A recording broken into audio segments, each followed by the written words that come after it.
welcome, Your Excellency. Thank you. How are you? Congratulations. How are you doing? Thank you.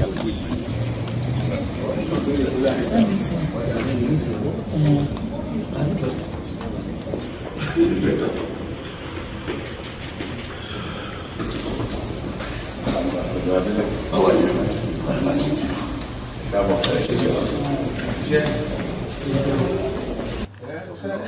How are you, sir? How are you, my brother? Good, sir. Good to see you, sir. Congratulations. Thank you, sir. Thank you, sir. Thank you, sir. Congratulations. Thank you, sir. With this, we celebrate democracy. Peace for all. Amen. And a united, well-endowed state of Osun. You did not conquer anybody. You won election. That is the essence of democracy.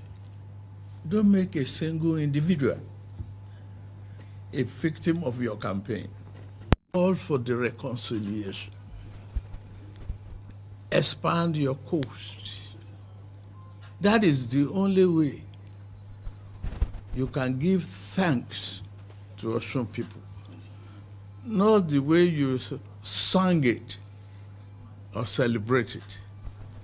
It's the way you act it.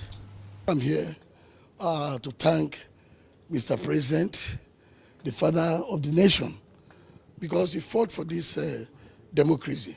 That is why he allowed free and fair election. And that is the result. That is why I'm here to say thank you for making sure that democracy lives in Nigeria.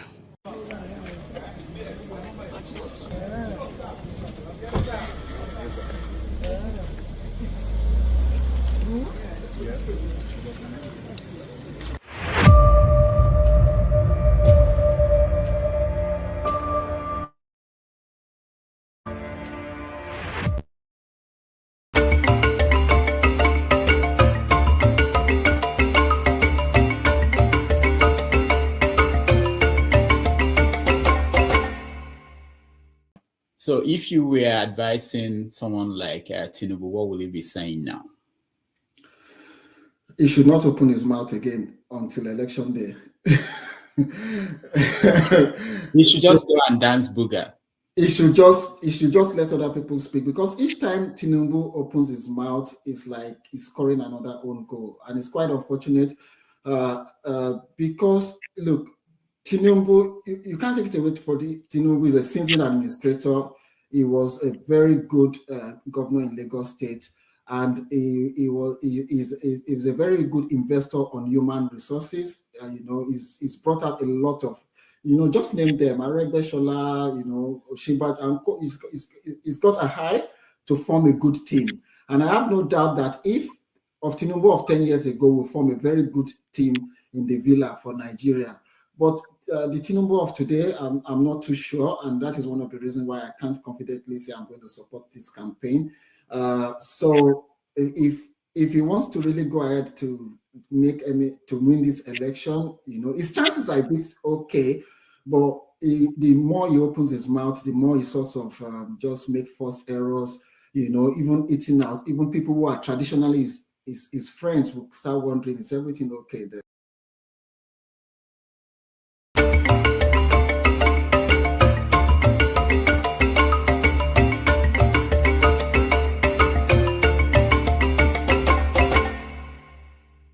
6:30 p.m. in Lagos, Nigeria, 1:30 p.m. in New York City, wherever in the world you're joining us from. Welcome to another episode of 90 Minutes Africa. My name is Rudolph Okonkwo. Our guest today is Kayode Ogundamisi, political analyst, activist, broadcaster, and long-time observer of Nigerian politics, whose journey has taken him from student activism at the University of Jos to political advocacy and broadcasting in the United Kingdom. A former Secretary General of the UniJos Students Union, Ogundamisi was detained following the student protests surrounding the 1990 Gideon Orka coup attempt, an experience that helped shape his lifelong engagement with power, democracy, and accountability. He later founded Liberty Forum UK, hosted Politrick with KO, served on the United Kingdom's Independent Monitoring Board, overseeing prison conditions, and has remained an outspoken voice on Nigerian affairs. Politically, he has never been afraid to change course. From supporting Muhammadu Buhari and working with Aisha Buhari's media and campaign team in 2015 to becoming a vocal critic of the Buhari administration and subsequently the Tinubu government. Known for his willingness to challenge government and opposition alike, Kayode Ogundamisi joins us on 90 Minutes Africa to examine the aftermath of the Osun election and, more importantly, what its outcome tells us about the battle for Nigeria in 2027. Please join me in welcoming to the show Kayode Ogundamisi. Kayode, welcome to the show. Thank you, Rudolph. It's been a while. I know. It's nice to have you. People like you, people tell me that I should be bringing you every week so that we could do a hangout, Yeah. There's Thanks. need to discuss Nigeria every week and Africa in general.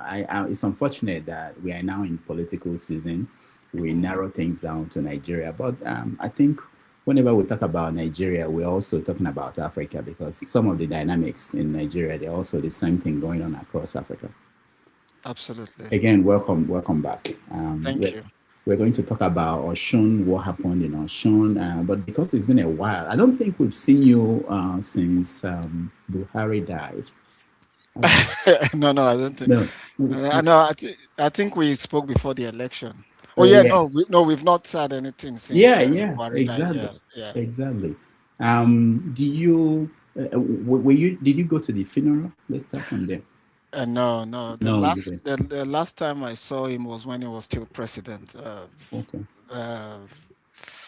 Yeah. Do you think that if he were to be alive, that the political environment in Nigeria today would have been different? No, I don't think so. He was alive and he was a sitting president when he stood aloof and saw to the emergence of Tinubu as the candidate of the APC by standing aloof. Forget all those rumors about him anointing another candidate. I think he did a see no evil, hear no evil, and say no evil. And here we are today. I said it then that the APC chose a wrong person, and I still maintain that. I've got some sort of relationship with the current president. I was part of his campaign during his re-election in 2000 as governor when he was doing his re-election. I was part of that campaign, but I strongly did believe, like I said in your show back then, that his mind might be in the right place in terms of the economy, but his compassion for the common man on the street are very distant from where his mind is. So it's a wrong choice, and we're here today. There are some parts of the macroeconomics that he's getting right, but he's completely detached from the reality of our people. So yes, I don't think Buhari. I think there are lots of things Buhari did, and I was quite critical, even though I was a supporter. I was in his campaign team. That was a shock to me. Like, he see no evil, hear no evil, say no evil when it comes to corruption, even amongst members of his own inner caucus. And the trial of Malami and co proves that theory right, that the strongest point in which we supported him was anti-corruption, but that was his weakest point. Ironically, the strongest point was there were a lot of structures put in place. Lagos Ibadan train was just, it wasn't something I thought would happen from scratch to finish, and some other things there. But yeah, let's respect the dead, as they say in Africa, and focus on the present. Yeah, okay, that's fair enough. And let's go to the present. There was an election last Saturday, not yesterday, the one before, and in Osun State, and we all know how it turned out. Yeah. What is your diagnosis of what happened? I think people are celebrating. So the first thing is we need to give credit to the people of Osun State. if there's anything they have done, they have shown Nigerian a template of what is possible when a people come together, right, and say, look, give us 50,000 per vote, we're still going to vote our choice. Of course, there are about 400,000 people that still voted for the APC, but majority of the people of Osun voted in one voice and voted Adeleke. They are Accord parties. He joined the Accord party not even up to a year ago, maybe like about 5 months ago, to show you the sophistication of the people of Osun State, to be able to identify the logo of a party that they were not familiar with within a record period during an election, and uh, vote against almost 22 governors. The president of the country, forget this thing that they said he wasn't interested in the election, vote against the sitting Senate president who was on ground, an invasion of military forces that was almost equal to almost 2% of the total population. We need to give credit to the people of Osun State. And that is a template for the generality of the people of Nigeria, that despite the ability of the state to rig election, despite the fact that the INEC chairman still got a big question mark on his head, that if more people turn out, there has been the number of people in this election increased. If more people turn out, you would limit the ability of these people to rig election, and the margin was so wide. That is not to say that Adeleke is an angel. That is not to say he's the best that could have ever happened to the people of Osun State. But if there's anything to the credit of Adeleke, he has been paying salaries, he's been paying pension, and for a state of Osun, the standards are not really high in terms of their expectations. They want salaries to be paid, they want pensions to be paid, construct some roads here and there. Even though you construct the roads in January, during rainy season, it get washed away. Well, it's done well. At least it's won that election.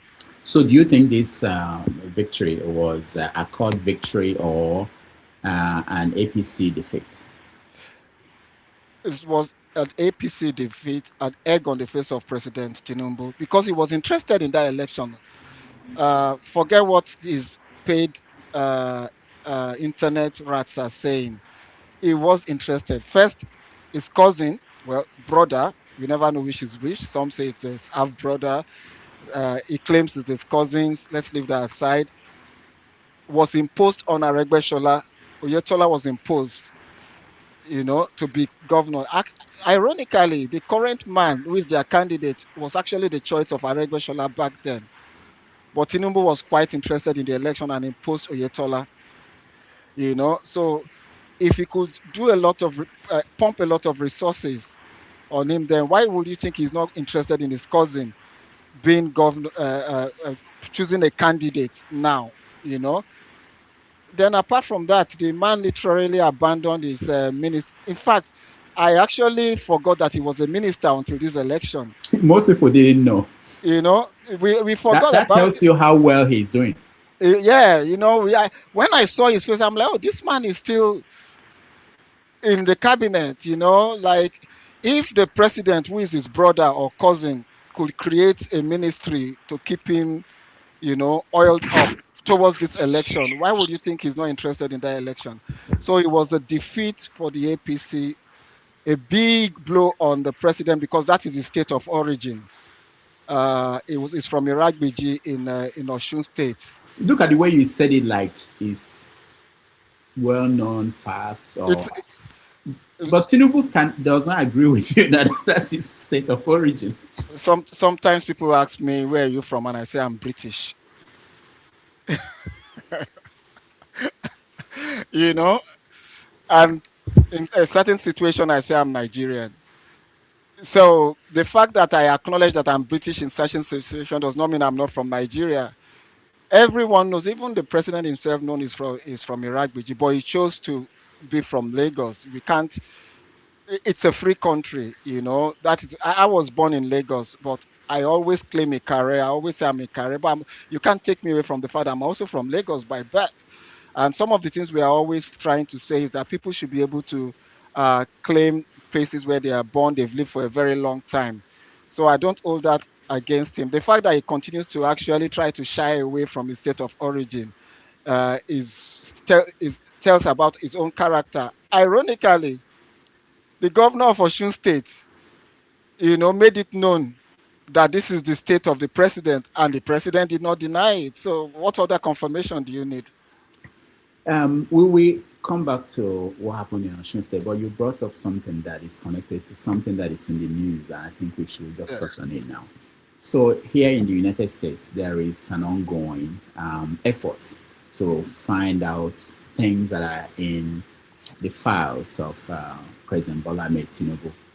I don't know if you're following what is going on. Yeah. Okay. So what do you know, and where do you think it might end? Okay, the first thing I'm going to say is I think Alhaji Atiku Abubakar and all the ones going for this drug information in America are extremely lazy. Uh, the first task for Abubakar, if he was serious about Nigeria, was to reach a compromise with Peter Obi for the opposition to be united and present a common united candidate in this coming election.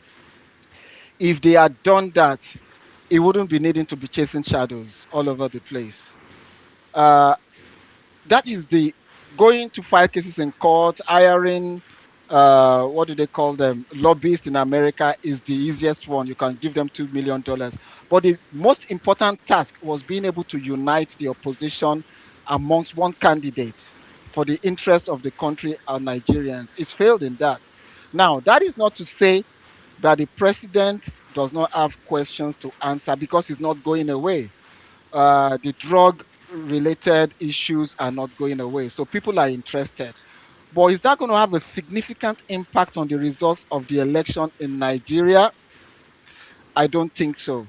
The real work that needs to be done is for the opposition to be united, present a common a candidate for the interest of the country. I mean, if Tinubu is going to win this election in 2027, it's not because he's done anything good. It's because, again, the opposition has decided to divide the vote. Remember, I said it during our last interview before the election in 2023 that the only way Tinubu would win that election is if both Atiku, Peter Obi, and the opposition are unable to present a common candidate.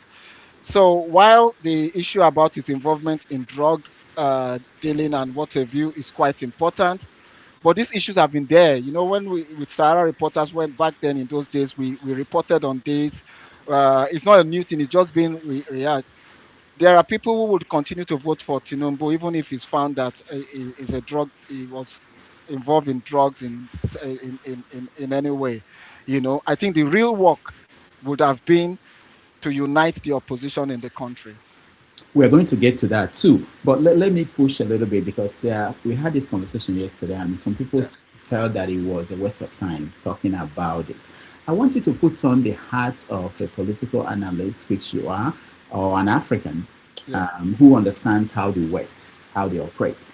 A president like Tinubu, who we can say, based on what is coming out, based on the FBI saying that, oh, we can't release this information to the world because it will compromise our methods.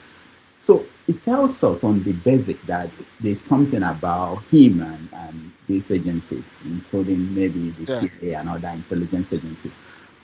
Someone like that, is that person not so compromised that the country that the person is governing um, is at the hands of these countries that have something about the person? So the first thing you need to look at is I have consistently spoken against some of the things this government have been doing.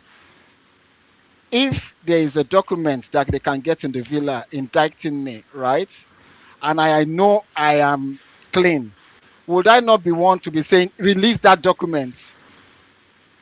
So the first question is, why is the presidency and Tinubu as the president resist?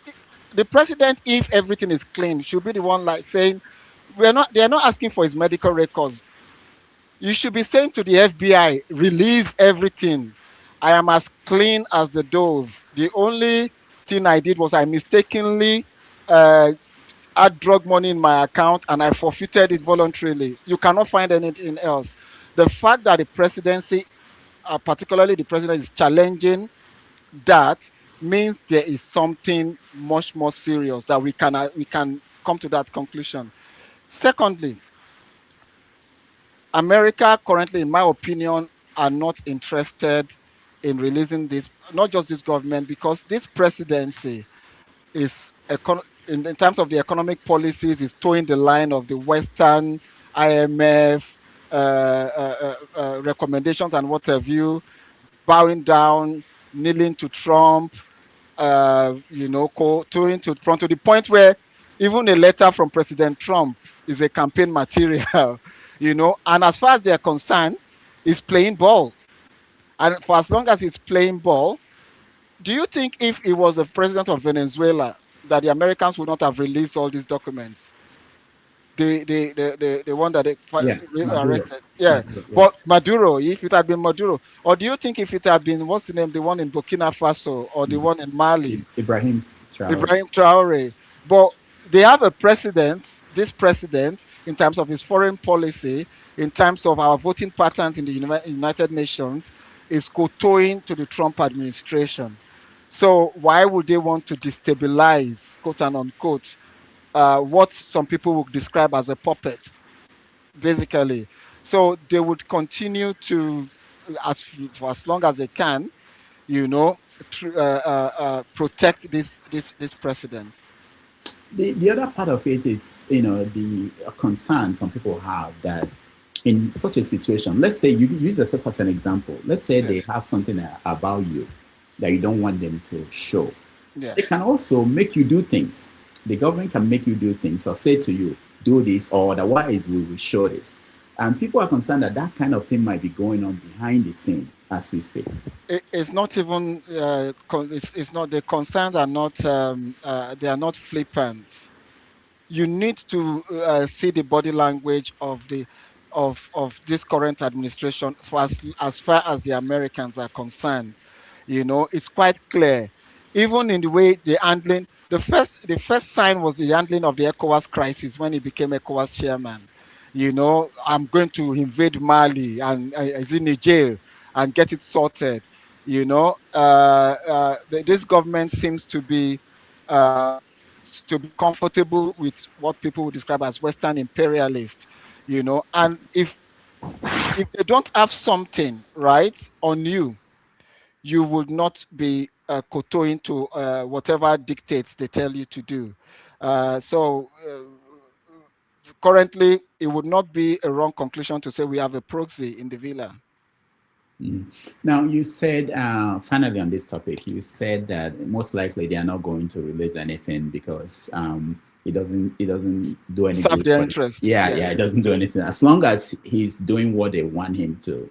That's so. But and that ties to what you were saying about what the opposition is doing. If this is the only thing they have as what will help them to win an election, that they will again end up being disappointed. It is so unfortunate that they had 4 years to prepare. They had 4 years to form an alliance. They had 4 years to sort of continue mobilize the Nigerian people, and all they could fall on is run to America for what we already know. Look, don't let's deceive ourselves. We majority of Nigerians already have taken a position on this. If you ask me, if you put 10 Nigerians in the room, including supporters of Tinubu, and say, was your president involved in drug dealing some years ago? I can bet you 9 will tell you yes, because the facts state it, that money was found in his account and this happened. As a matter of fact, his supporters says the same. Reno Mokiri, who is an ambassador in his government, told us so. He went to, you know, Fani Kayode, who is an ambassador in his government, told us so. So his own supporters already told us that it was not just that. his spokesperson, what's his name? The other guy, Boala, Daniel. Boala told us so. So what are we talking about here? So three people in his government already told us the president was involved in drug dealings, and he confidently appointed those people. So that is why I'm saying the focus should have been to mobilize the Nigerian people, show programs that are alternative programs, better programs to this government that Nigerians can key into towards the 2027 election. You mentioned if you bring 10 supporters of Tinubu and ask, and they will say this. But I'm thinking about this, thinking in large scale, globally, Africa wide, and historically. Do you think that Nigerians understand what we talked about, what could probably be going on now that we may not know until 50 years from now when they classify some things, like what happened in the Congo or in other parts of Africa where you have puppets of the West governing those territories and doing things for the West? Do you think that Nigerians currently, the majority of our people, understand that this is something that is more important than the next election, more important than anything else that have happened in the country, when you have puppets like this, or people who might be compromised, who might be doing what the West want them to do? There are two classes of Nigeria. There's Nigeria of me and you and everyone watching this program who have data to watch this program. Privileged, no matter how we try to deny it. For as long as you can stream, it's privileged. There are Nigerians whose interests are what will I eat in the afternoon? How come I cannot leave my farm safely to go back home? How come I cannot travel from point A to point B? Because I probably will be kidnapped. How come I don't have electricity? You get what I'm saying? So for us, me and you, those who have access to this information, yes, we are concerned about what would happen 50 years to come.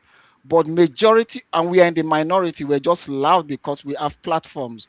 But the silenced majority who are in our nooks and crannies of our villages, in Nkpo, in Anambra, in Oka, in Zungeru, in Ikare, my village, their concern is how would I get the next set of food? How come my government cannot protect me? How come there are lots of ungoverned territories? These are more important issues to them, So even if you go to them and tell them the president is a drug dealer, if the president had been providing them with security, if the president had been providing their children, the pregnant women with good medical care, they'll say, you know what, let's have the drug dealer instead of having the angel. So for us, it's an important topic. It's very important. Online, it's good for debate. It sells blogs. It sells newspapers. But for the common man on the street, as far as they're concerned, that's a first world concern. Their real concern is that this government is failing them. The policies is driving them to their death. The policy of this government is counting them as insignificant. And they can see the flamboyance of people in this government despite the hardship. I think that is how I would describe this. All right. We are going to go back to Osun election and the implications. And thank you, everybody who is watching us. This is the time to like and share, and we appreciate all of you.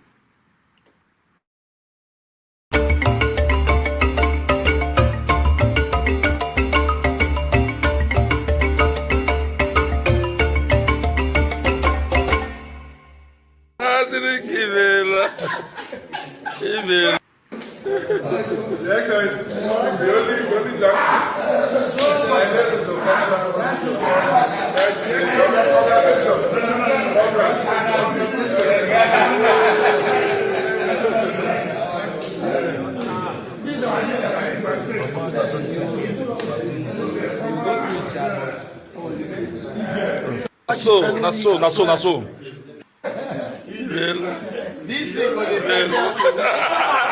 That's so.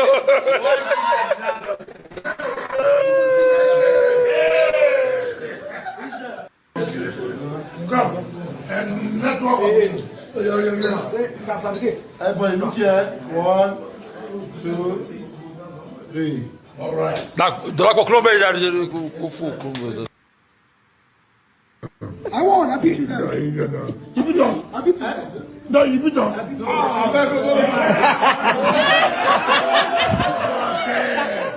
Okay. All right. So, what do you make of what happened after? There are several aspects of that. What happened after? I'm surprised that people are surprised. In the first instance, the Adelekes, particularly Adeleke, the businessman, and Adeleke Sheroba, that passed, have a historical relationship with Tinubu. People did not know that Adeleke, the Davido's father, donated heavily to Tinubu's campaign. And I would not be so it shouldn't surprise anyone that after this he had to go to Tinubu. And again, people also overrate this current Adeleke Jackson, the governor, in terms of he has no ideological base for governance. It's just popular. He became governor by accident, and he did the right thing, quote and unquote. And he's lucky the people resisted, stood by him. But that does not mean that overnight he's going to become a Showore. or is suddenly overnight going to become a very strong-willed ideological person that will stand his ground and stand with his people. He would of course go back, because also remember he's been blackmailed. The federal government held funds for the local government for years. For months. I think about 15 months. They railroad him in the states. And if there's any president that has used presidential powers more than any other president, is Tinubu. We thought Obasanjo was bad in terms of using presidential power, but Tinubu has turned this president into like a KBAC. That is why every governor will go Koto, and about that. So I'm not surprised that is run back to Tinubu, but the people of Osun have clearly, I see comments saying, you cannot hand over our mandate to the president. So that brings me to this video. Let me play it and get your reaction to that. Yeah. Baba Nurudini Jackson. Ẹ má fà yọ̀ fọ́ o. Ẹ má fà yọ̀ fọ́ o. Àwọn ìpínlẹ̀ Ọ̀ṣun ni ẹ dúró tì bí wọ́n ṣe dúró tì. Olójú tó ṣojú gàdàgbọ̀n gẹ́gẹ́ bí àwọn bàbá tí a ti máa sọ kò ní lọ́nà méjì. Ajé òsìlè rorò kó sójúlé méjì. Ìbò Ọ̀ṣun state táà ti dì fún yín jẹta tẹ́ ẹ ti jáwé olúborí ní kọ́lọ́hún ó ṣe kẹjọ permanent tẹ́ ẹ fi parí ìjọba tí. Ẹ má fi Tinubu lọ́kàn balẹ̀ wípé ìbò Ọ̀ṣun tó jẹ́ presidential election tá a fẹ́ dìjẹ́ náà ṣiṣẹ́ kẹ́mi lọ́kàn balẹ̀ pé ọmọ Ọ̀ṣun ó dìbò fún irú erékéré wo lẹ̀ ṣe fún sẹ́yìn náà ṣé ẹ tó dàgbà tó báyìí ní èjì yín ẹ ṣe làkàyè ni ṣé ẹ tí ò bá fẹ́ ni ṣé ẹ mọ́ fagídí fẹ́ ni wọ́n kó 16 governor senate president odidi national chairman gbogbo àwọn èèyàn wọ́n kò tì í lọ́rùn ọmọ Ọ̀ṣun ní kọ̀sọ̀ náà ṣé ẹ tí ò bá fẹ́ ni ṣé ẹ mọ́ fagídí fẹ́ ni ẹ wá ń ṣe a thanksgiving speech ẹ wá ń sọ fún Tinubu pé ẹ wá di January 16 ọmọ Ọ̀ṣun ẹ wá mú àlọ́ dìbò fún jẹ́ àná iṣẹ́ ọwọ́ tiyín ló mú yín dépò iṣẹ́ ọwọ́ tiyín náà tẹ̀wọ̀n débẹ̀ tó bá ti sẹ́kọ̀tà tó bá di sáàbù ẹ̀ ṣé lẹ́yìn Yorùbá wá jẹ́bi tí wọ́n ti máa gun irú àwọn bàbá tiwa ní kútùpàkútùpà ẹ̀sìn ni wọ́n gbé gorí ẹ̀sìn lákọ̀ọ́kọ́ ẹ̀ sọ̀pàkọ́ nù ṣé ká tó àtẹ̀yìn kùtùpà kẹ́ ẹ tó gbọ́ àlẹ́sìn lẹ́ẹ̀kejì ni kọ́ẹ̀sì agbára yín ọ̀ka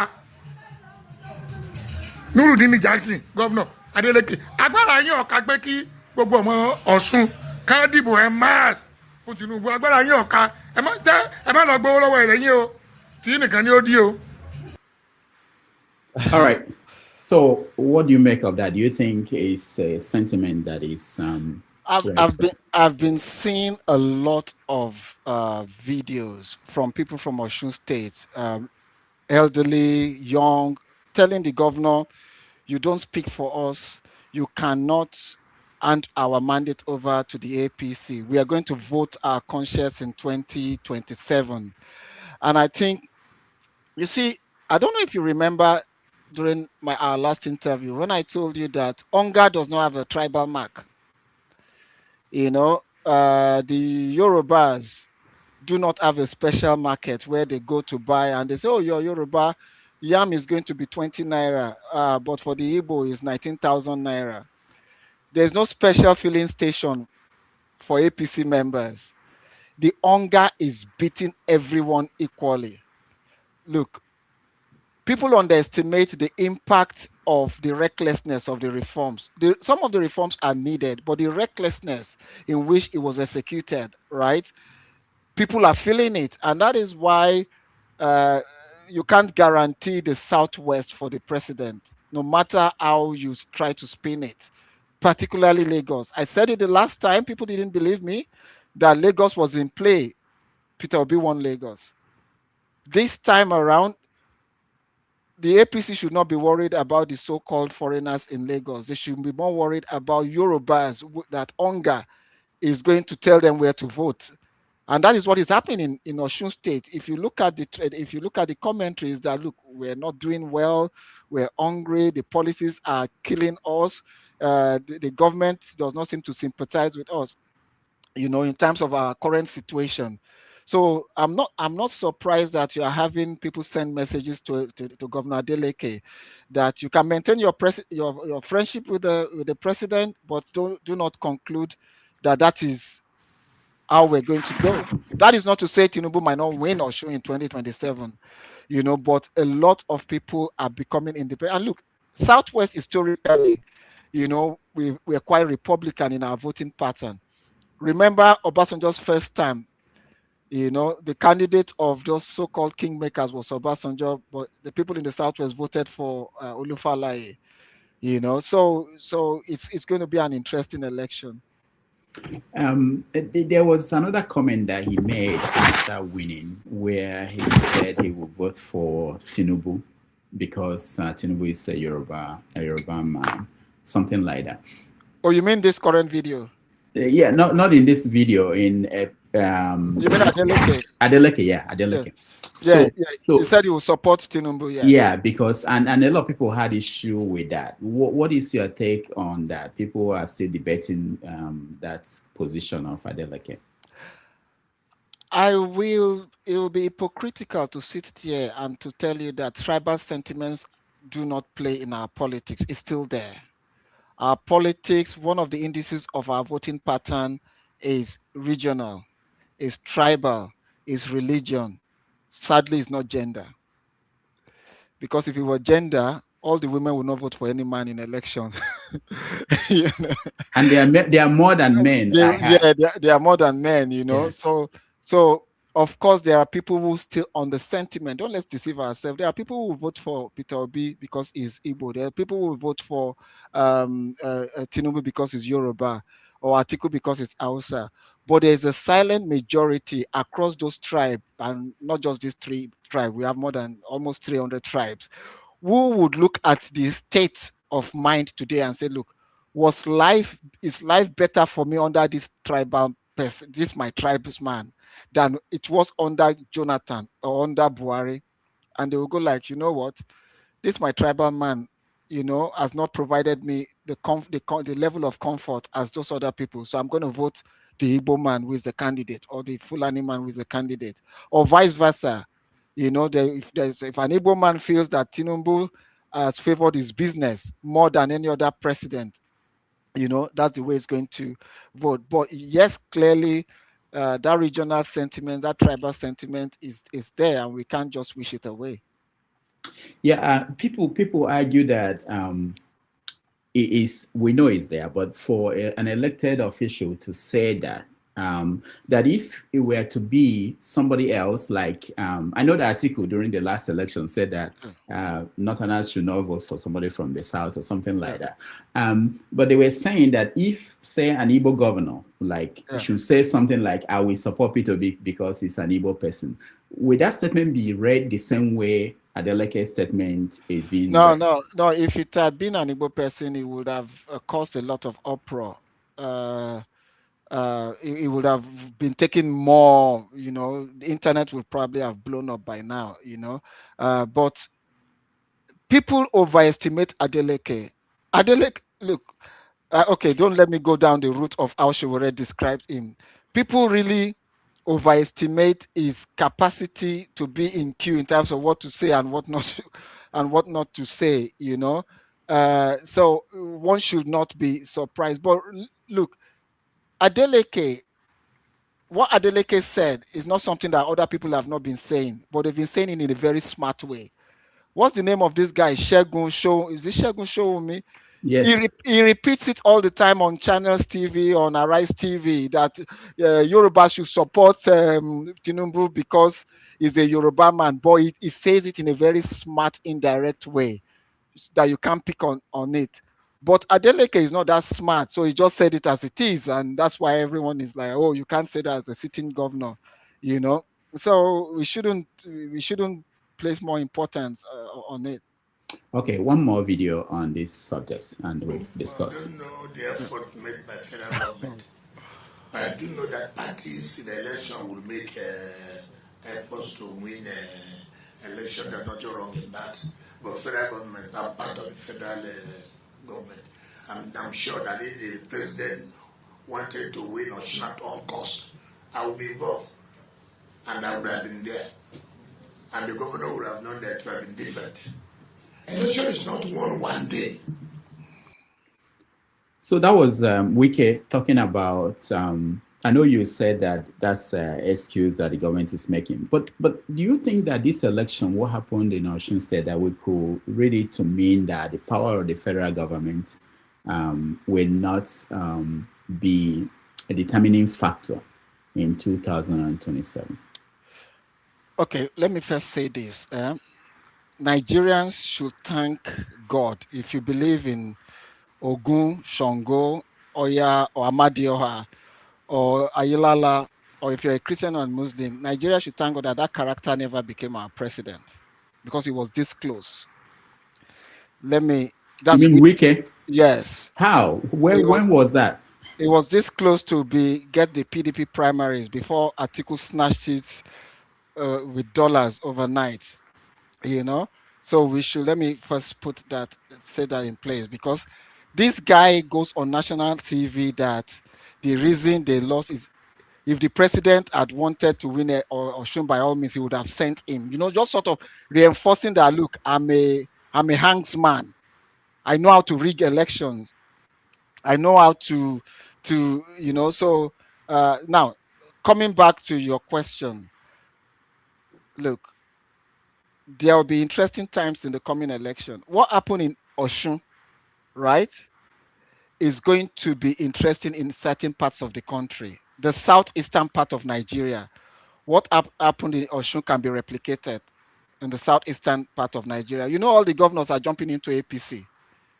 The likelihood is that the voters in southeastern part of Nigeria would vote a certain way against their governors, following the Osun pattern. In the north, in some parts of the north, Kaduna, Kano, there will be resistance. People will vote with the pattern of Osun. Are you following me? In certain parts of southwest, maybe Lagos and Osun to an extent, it could happen. The disadvantage the federal government have now is that they won't have the same mobilization they were able to put in Osun because it's going to be wide. You can't mobilize all. We don't have enough police and everything. So woe betide the policeman that wants to go and do a damage, to go and do the work of the president in a place like Wukari or in a place like Abapanike in Enugu State, to come and rig on behalf of the president. So in certain geopolitical zones, it is possible to replicate Osun. But will that have a national impact on the result of the election? That's a big question because the votes will be divided amongst two opposition candidates. The best outcome for the opposition will be a rerun, you know. But in this particular case, the election is for this current president to lose. I don't know what's going to be. January is still just some few months away. Anything can happen in politics overnight, So I'm not sure if I answered your question correctly, but replication will be in certain areas where currently the hunger against the current president is much more than in other places. And I take the example of northern Nigeria, some parts of northern Nigeria, southeast Nigeria, pockets of southwest Nigeria, not central. Not central is certainly probably going to go the way of the ruling party easily. All right. We take a break. When we come back, we are going to talk about the opposition. What can they do? We know that there is still conversation about coming together and putting out one candidate for president. And what are the options? And if they couldn't come together, what would that mean for Nigeria and the current government? Let's take a break. Thank you so much, Kayode. Thank you.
All right, welcome back, everybody. Thank you so much for joining us this Sunday. We are talking to Kayode Ogundamisi, who is a political analyst. We're talking about Osun election, the aftermath, and what it means for 2027.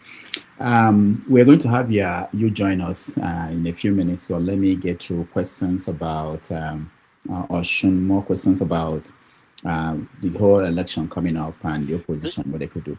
Before then, you need to send me that musical link. All right, I will share it with you. I get those things from different people. Thank you. Yeah. All right.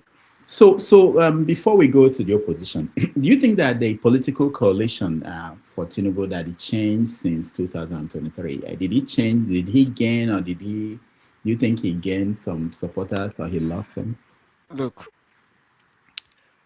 never take it away. This current president is a smart politician. Is the way he look, he figured out that the North were going against him. He managed to sort of rebuild his coalition across the political Political. zone. So the coalition is relying upon now is a combination of the North Central, South South, Southeast. If you could get 25% and win some sprinkle of states, and then get some part of the Northeast, and it's done.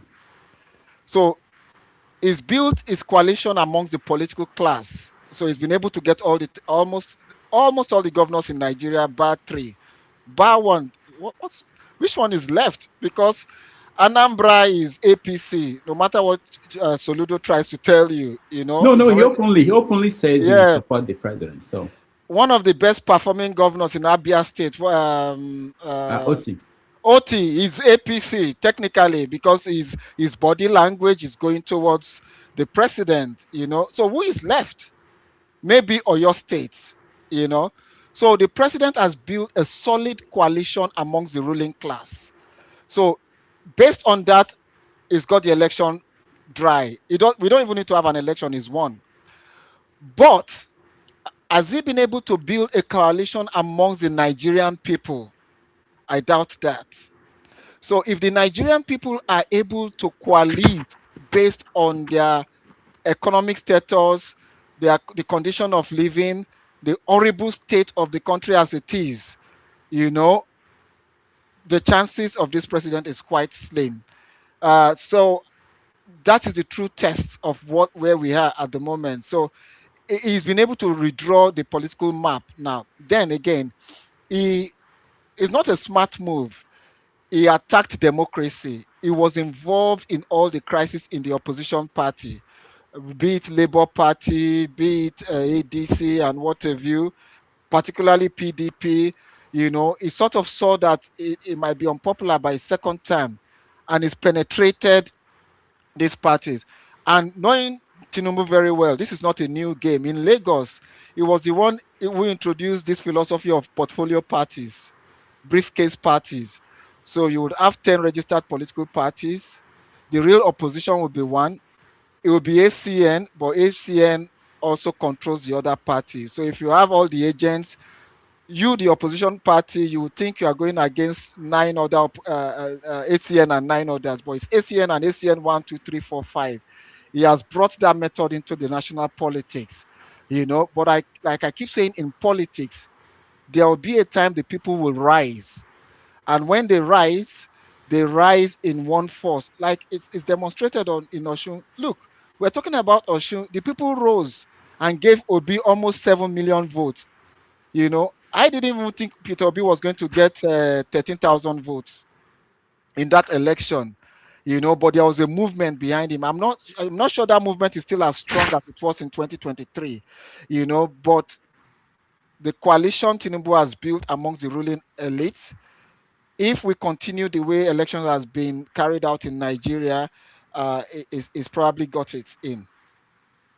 All right. I have this. What would you say is something that should worry Tinubu most? Is it the economy, insecurity, voters' anger, or crack within his own coalition? Which one should worry him most? Insecurity. more than anything, Rudolph, things are bad. The country has more ungoverned places than it had under Jonathan or under Buhari or under Obasanjo. The only thing is that the media are not speaking about it well enough because, again, Smart Tinubu is the new NTA called TVC is doing a good job of spreading the propaganda. And remember, majority of the so-called Southwest media are more or less for the president. So, for example, how come you're not hearing a lot about Fulani massacre, right? But it's not as if those things are not going on. But it's no longer being tagged as Fulani massacre as it was tagged under Buhari. Is bandits, is this and that. That's he's got a very good propaganda machinery to serve his interest, as it is. So insecurity should worry him more, in terms of if he cares about the Nigerian people because he doesn't have a grip about it. For the first time, look at what happened in Oyo State. We still have children in Borno State that were kidnapped and they've not been found to date. You know, in Southeast Nigeria, from Benin to Ore, people keep saying about kidnappings every day. It's still ongoing. So that should worry him more. In terms of the economy, that should be the second thing because they might be getting the macroeconomics right as being propagated by Western media and Western Brentwood institutions. But in terms of the microeconomies and the impact of corruption on the common man and the people, things are really bad. That should worry him more. How do you translate the so-called gains to everyday Nigerian, the man selling recharge card, the farmer, the woman frying akara, as his wife would say. And those are really important things that we should be worried about in terms of the economy. Uh, Within his cabinet, I don't think he's got a lot to fear amongst the people around him because he's chosen the right people who are more or less got into it because they want bread and butter. And for as long as they continue to have bread and butter, they are not going to rock the boat, you know. Um, Babangida celebrated his 85th birthday recently, last week, I believe, and he said something that during his time, there are people where they are now considered saints compared to what's happening now. So there's this question of corruption that have not been, like you said, the media, they are not focusing on that. And we hear the budget process, how they are running three budgets, how you have trillions of money they made from subsidy removal, whether subsidy, there's a lot going on that is not being talked about. Do you think that corruption under this government, because we wouldn't know this if they win, unless there's a new government that will expose some things. Just like Buhari, nobody knew that Malami was doing these horrible things while he was there. Do you think that corruption is worse now? Is Babangida right about corruption under this administration? First, I would say we are all old enough because we were under the military. I fought the military. I went to jail. I went to prison. I was in prison for fighting the military and campaigning for democracy, myself and a lot of others. I have marks in my back, pain from detention and torture from the military. But when you look at what we have today, boy, weren't those days good? The level of stealing under series of civilian administration is horrible. Not saying the military was the right system of government, but the effrontery, the directness. I mean, the other day I was told that to go for House of Reps, you need a budget of 25 billion naira to campaign for election, to be a lawmaker. So you wouldn't invest 25 billion naira to go and serve the people if you're not going to get 70 billion in return. And the level of corruption under the civilian government. So let us not just restrict it to Tinubu. under Buhari, under Jonathan, under Obasanjo, the brazenness, it's unbelievable. But more under this government, in the sense that this government has a scientific way of stealing. Three budgets running concurrently, sort of fake agencies suddenly emerging, which are technically conduits for stealing. So if this information hadn't been out, we now hear of this issue of double receipt that they claim Alpha Beta used in Lagos being used at the federal government, where you had one receipt official, the same serial number. So you're taking two taxes. So this is unofficial, it's not going into the books. So it's not corruption because it's dark, but you deliver this into the national budget. So, like you said, until this government gets out, we wouldn't know how bad things are. But the fact is, this, the system of justice is so slow in our country that even if we find out, what is going to happen afterwards? So things are really bad now, and I would hope that maybe a change in government will be right for the country, uh, so that we will know what has gone wrong. But the fact, Rudolph, let's be clear, who are the alternatives that we have in place now? Yeah, let's talk about the opposition. You mentioned already that their job really will have been to come together and form one front against this government. That could still happen. It may not happen. But do you understand why they can't come together? Why is it that this is what people are saying, that P2B and Atiku, they have only one chance of being president? And this is it. That if they don't get it this time, they won't have a second chance, based on basic patterns in Nigeria, which is that if Tinubu should win again, that will be the end of the turn for the South. So that means that P2B is out. And if Tinubu wins, that the young people in the northern part of the country, young politicians, are not going to allow Atiku at maybe 80-something to be the candidate for the North. So do you understand why they can't come together and say, let one person go, and rather let us all lose? Is that a thinking? See, there will be a time in the life of every human being where you put your country over and above your personal ambition. And I have said it over and over again. Look, I'm not a big fan of Peter Obi. I've said that many times. But when you put Peter Obi side by side Tinubu in terms of his level of compassion, this is the time that Nigeria needs somebody that is compassionate to the people.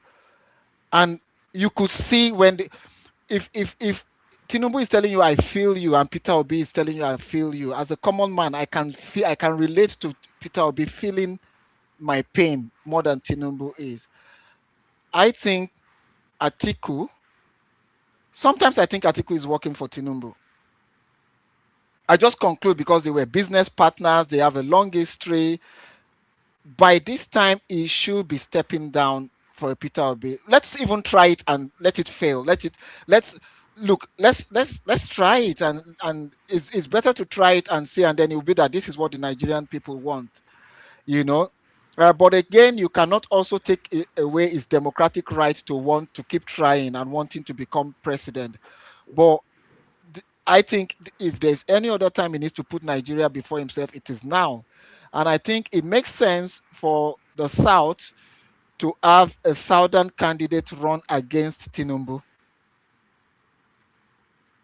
It makes sense to have a Southerner run against Tinubu, so that, because I believe in the principle of what's it called, rotational presidency, and it is on that basis that I think it should be a Peter Obi versus a Tinubu.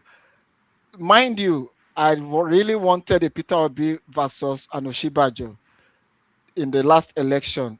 That would have been an amazing turnaround for Nigeria, where we just have two seemingly smart, intelligent people who seems to be related with the modern world, who seems to relate with the ordinary people, than the situation where we have a 90-year-old versus an 80-something-year-old, close to I am 58 and I'm already feeling pain. I'm already feeling I'm about to retire. Like you asked me, and we don't see you often, spending more time with my family, focus on the work I do with my community, you know, and I'm not even a chairman of a local government. And you have people who have turned the villa into a retirement home, starting from President Buhari to where we are now. Mm. Now, when we talk about opposition, there is also your friend and my friend, Omoyele Leshore. Let me show you this. Hands with Action Alliance. Action Democratic Party embrace the Action People's Party. No, I don't want to hug you. I don't want to hug APC. Now bribery. Now big hug. Now big hug. Please look at the Democratic Leadership Alliance and shape. All right, you are friend. We're friend. I hope I don't know whether you are currently his friend, but you knew him. You helped at Sahara Reporters. Most people may not know that. And when you see him play the role he's playing in the political arena today, what do you make of his role? I know you've said in the past you are not a fan of revolution now. But what is he doing? What is he contributing to the Nigerian political scene? You know how uncomfortable it is to speak about about your friend on the political, but he's a presidential candidate, so he should be accountable. So on that basis, if Shewore is watching, I'm going to be very, in our tradition, be very frank. So I think every country needs a Shewore, and I think Nigeria is lucky to have a Shewore, whom I would describe as the conscience of the country, of the nation. I do not agree with a lot of his methods. That is not to say that I do not respect his consistency. Um I think the fact that he's been able to sustain a political party through three electoral cycles mean it should be taken seriously. You know, uh, there is the need. You see, I've slowed down because I'm now speaking about show because I have to choose my words carefully. You know, so in terms of a spoiler, Showore, Nigeria needs a spoiler, and that's how I classify Showore. Wait. How is he spoiling anything? What is he spoiling? He No, doesn't get you. It's not like his votes are stopping somebody from winning. no. When I say spoiler, maybe that's the wrong choice of word. In terms of someone to interrupt the system and interrogate the system, that's what I mean by spoiler. Okay. Nigeria is in need of that. Is interrogating the system. Is querying the system. Is challenging the system. We need such consistency, And I think don't underestimate the number of people that see that, not young people that see that and they can say, yes, we can do it. This guy at 50 is doing it consistently and is continuing to is a dogged fighter. uh, that is his role for the country, and one should not take that away from him. In terms of being a serious presidential candidate, I do not think he is. I know he would be disappointed my saying this. I don't think he's been able to establish that he's a good organizer in terms of establishing a party that translates outside of his person. A party where people, when you talk about what's it, AAC, you just think of Showore. You're not thinking of who is the spokesperson, who is the chairman, who is so that area. But I also think that platform is a platform for him to interrogate the system. So we continue need a Showore in our political system. Is challenging, is inspiring, is giving hope to ordinary young Nigerians to say that it's possible. But does it translate into any electoral victory? I doubt if AAC as a chairman in all the electoral circle. I doubt if they won a local government. So sometimes, is it is it Obama or someone who said madness is when you continue to do the same thing and is producing the same results, you know? So I would think we need Shore, and I'm proud of what he's doing in the country. But if I'm considering serious presidential candidates, I do not think at this time he's got the structures in place. And I'm not talking about the corrupt structure. I'm talking that even being able, I would expect that Showore will be the central point for the left in Nigeria, political party around him. And then he will subject himself to organizational discipline where there will be a movement behind him. We will say this is what you don't do, this is what you do, in terms of even the conduct for people to take you seriously. These are things that should be said, that there is a place and time for some things to be said and not to be said. But like I said, disruptor, yeah, that's the word I'm looking for. Disruptors across every country need a disruptors, and Showore is an effective disruptor in Nigeria at the moment. Mhm. I'm hearing from my people that I'm staying too long talking to Yeah, you. We are going to get them involved. But one last question about yeah. online media. You were part of this at the beginning. It's been years. Sahara has just marked, I think, 20 years or more. Yeah. Now, what has changed? Where are we with the media? Is the media still what it was when you started?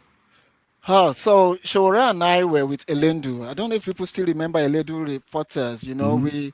We people did not know I was the one who got all the information about James Ibori in the UK. I was the one who went, took photographs, sneaked into his mansion in London, took photograph, got land registry, worked together with Shore, gave it to Elendu. That was how his downfall started. And Shore and I got together. I remember visiting New York, and then he was like, I think we should get out with of Elendo, and that was how Sahara Reporters started. But I will leave that story because it's no longer necessary. uh, Sahara Reporters then was not just Showore, it was a team, a strong team of Showore, who was, of course, the idealist, in terms of the vision. But you had Pius Adesomi, you have, don't mention the name, Okendibe, you had yourself, you might want to shy away from it. You had Rosan Babatun. You just had Nigerians across the globe working behind the scene and providing information to our main point man in New York, who was Showore.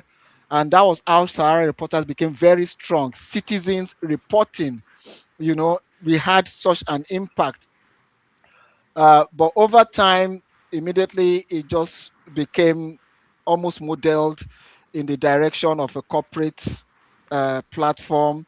I guess over time it got whittled down. And unfortunately, people also perceived that Sahara Reporters was a platform that threw out Goodluck Jonathan, but that was just an accident of history. Showore is not the kind of person that can be influenced by money, that money will make him support this person or that person. So I'm proud that after some of us sort of got done with Sahara and got on with our lives, do what we want to do, that the platform is now almost 20 years now and is still standing. But in terms of its impact, I don't think it has the same impact as it was back then, when it was just a platform where Nigerian citizens across the globe, were able to report themselves. In terms of the media, why are we surprised? Rudolph, who owns News Central? I don't actually know. I think I've heard the name before, but I don't James, remember. James Sibori owns News Central. Oh, Who owns TVC News? Tinubu. Tinubu owns TVC News.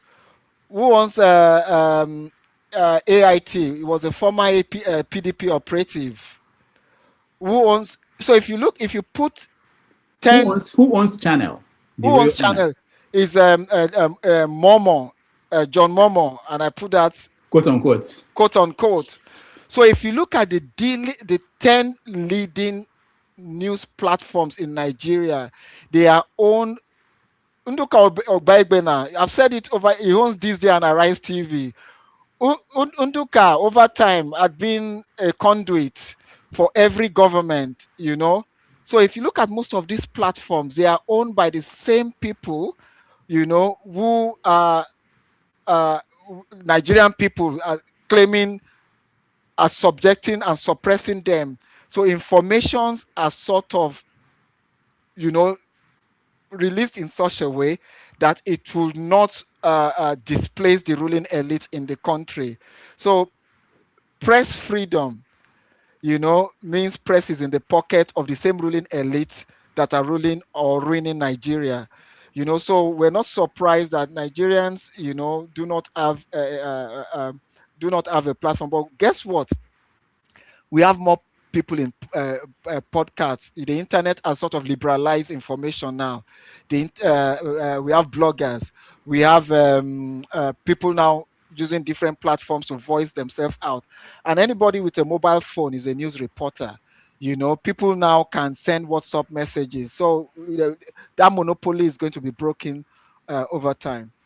It's broken already, not going to even. Yeah. But the question is, do you worry that because there are no gatekeepers anymore, there are essentially no standard, and we've had different governments, not just in Nigeria, come out to now say that we have to restrain online media, so to say, or you have people being arrested every day for what they post on Facebook. And some of them will come out and say, oh, I did this. There was one case in Anambra State where somebody was making up stories about the governor and came out and said, oh, I did this because I want people to click.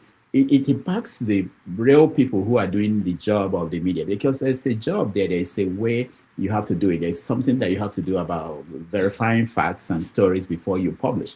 Most people don't do that because they think it's open to anybody to come in. And so are you worried about that? Are you concerned? So yeah, I am seriously worried about the misuse of social media and how people can just cook up stories. Now with AI, people create all sorts of things, and that is it. I really worry about it. And I believe there should be a level of restrictions, particularly with young people. Look, the lives of young girls are being destroyed, across Nigeria because people just have access. But I don't think it should be to the level whereby their voices are suppressed. I think if people have cases, they should go through the process. People can file for libel. People can sort of report to the different platforms. And I think across the globe, even in the UK, there are regulations against misuse of social media platform. But that should not be an excuse to take this power away from the people, to be able to report news. Yes, I do agree that there's been quite a number of misuse of these platforms. All right. Thank you so much, Kayode. I still reserve the right to ask you more questions, but I want to get our people involved. They are very. I'm looking at KJ. He's not smiling. I think part of the reason is that I've been here too long talking. So he's smiling now. Let's take a quick break and then we'll be back.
All right, thank you everybody for joining us today. We are having a wonderful conversation with Kayode Ogundamisi, who is a political analyst and has been following Nigeria for a long time.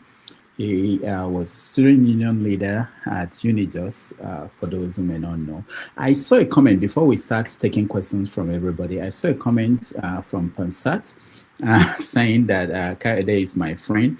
Eventually, and it made me think, yeah, because in journalism, you have to probably disclose that this person you are talking to is a friend or somebody you know. I don't think, Kayode, I've never met you. I don't think we met. No, we've not even met physically. So sometimes when people say that, if you're in journalism for 40 years, the way I have been, almost 40 years now, you know a lot of people, you've met or even communicated with a lot of people, then that means you won't talk to anybody because they're all your friends. If you're a reporter, you go and cover events and interview people, and you've known them for that, But anyway, I just wanted to put it out there. We can avoid talking to people we know. And most of you guys, when you become politicians, I will interview you, like KJ, Mr. James, and you are my friend. That's just like Kayode is my friend. All right, let's go to the questions. I'll give you 2 minutes comment or question. Make it just one. Pick your best question. If we have chance, we can go second round. Let me start with you, KJ. Okay, thank you so much, Dr. Rudolph, for always bringing to us quality people. Mr. Kayode, it's good to see you. I've listened to, and I can listen to you the whole day without having, being bored. And that's one of the the qualities of a good storyteller, which you are prone to be. When you talk, it's like you're telling us a folk tale, and so we all can follow. With you give us good understanding of the story, so we complete the rest by imagination. And I totally agree with a lot of things you've said. I don't have a lot to say, having also been in the profession for a while.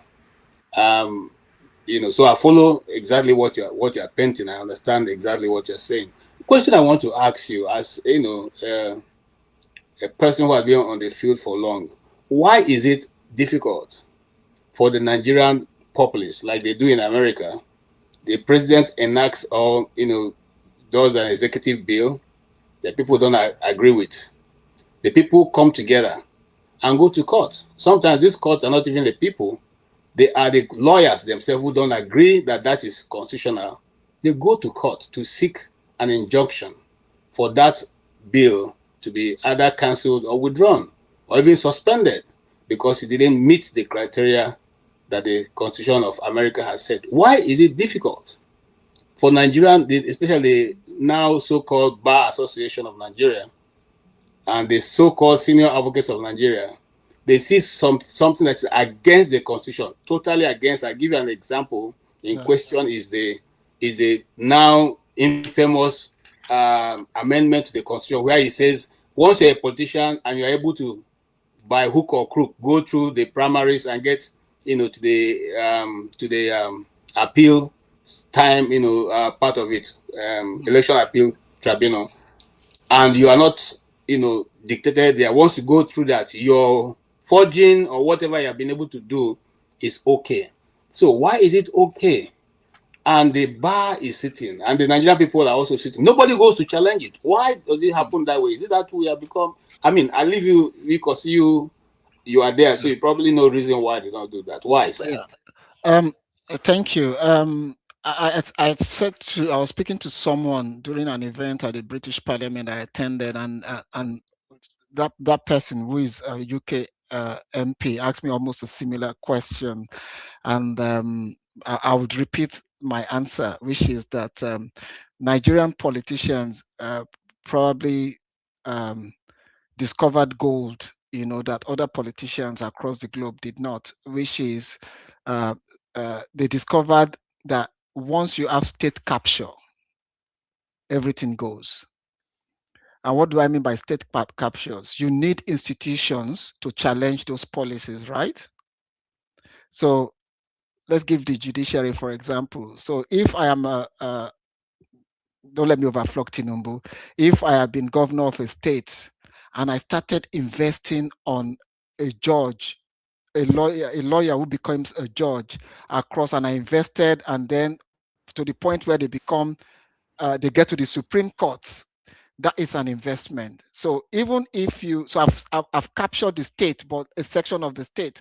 So even if as a citizen you go to challenge that, you're going to get the kind of results that I'd wanted, So the Nigerian ruling class over time invested on institutions, so they were able. There's state capture, and over time it's not like citizens have not been challenging, but when citizens keep challenging and they keep getting contrary results, they just give up.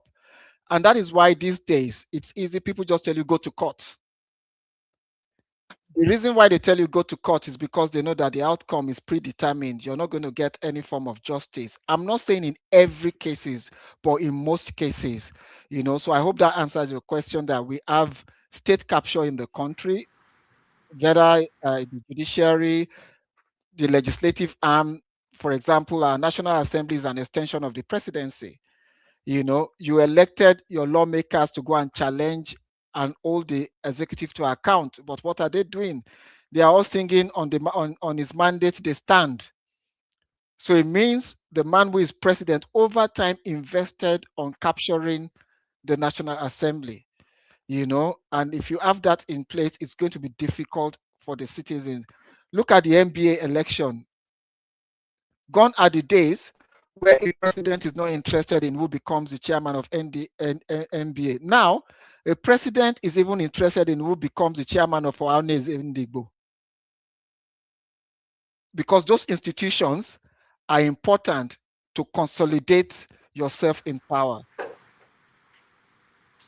That would be my short answer. All right. Thank you, KJ. Let's go to Mr. James. Thank you very much, Mr. Kayode, for coming. Thank you, sir. Yes. Please, Mr. Rudolph, kindly spare me 3 minutes instead of 2. 160 seconds, please. Thank you. Go ahead. I want, first of all, I comment on your opinion of what's it called, coalition or opposition coming together. So I think it was on this platform yesterday, I said, the people of Benin City have a saying, the Benin man was our Gebo, our great father. That is, the white man and the Reverend Father are the same. Even if the Reverend Father is a black man. The reason is because the attire, the clothes, the black Reverend Father wears is that of the white man.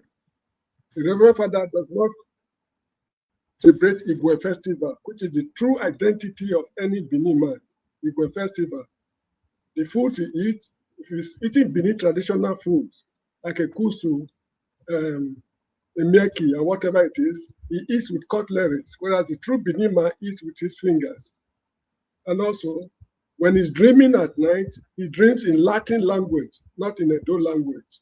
So the Black Reverend Father and the normal Reverend Father, they are one and the same. The opposition members in Nigeria and the ruling class are one and the same. There's no difference. So that's a fundamental fact. Now, we should concentrate on punishment. Those who offended the state in one way or the other should be seen to be severely punished. Nobody's talking about punishment. I want to cite two examples. In the Republic of Liberia, when the American Liberians got there in 1822 or thereabout, they messed up the country beyond recognition. It took the indigenes 158 years, in 1980, to call them to order. 14 top-ranking officers were put before firing squads in Monrovia. The president was killed and quite a lot of other people also died. In Ghana, General Afrifa was called to order 10 years after he relinquished power. He was put before a firing squad.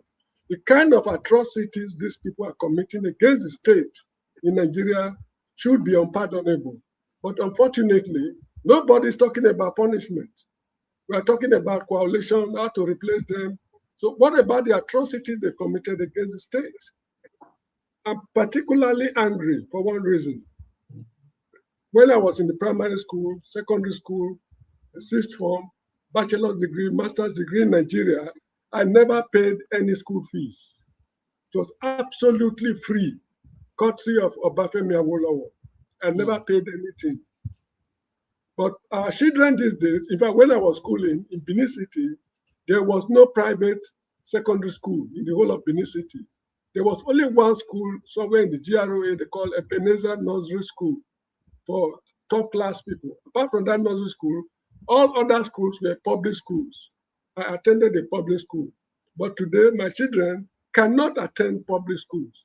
So what went wrong? Nobody is talking about how to discipline these people. But however, my question is this. Don't you think Nigeria is beyond redemption?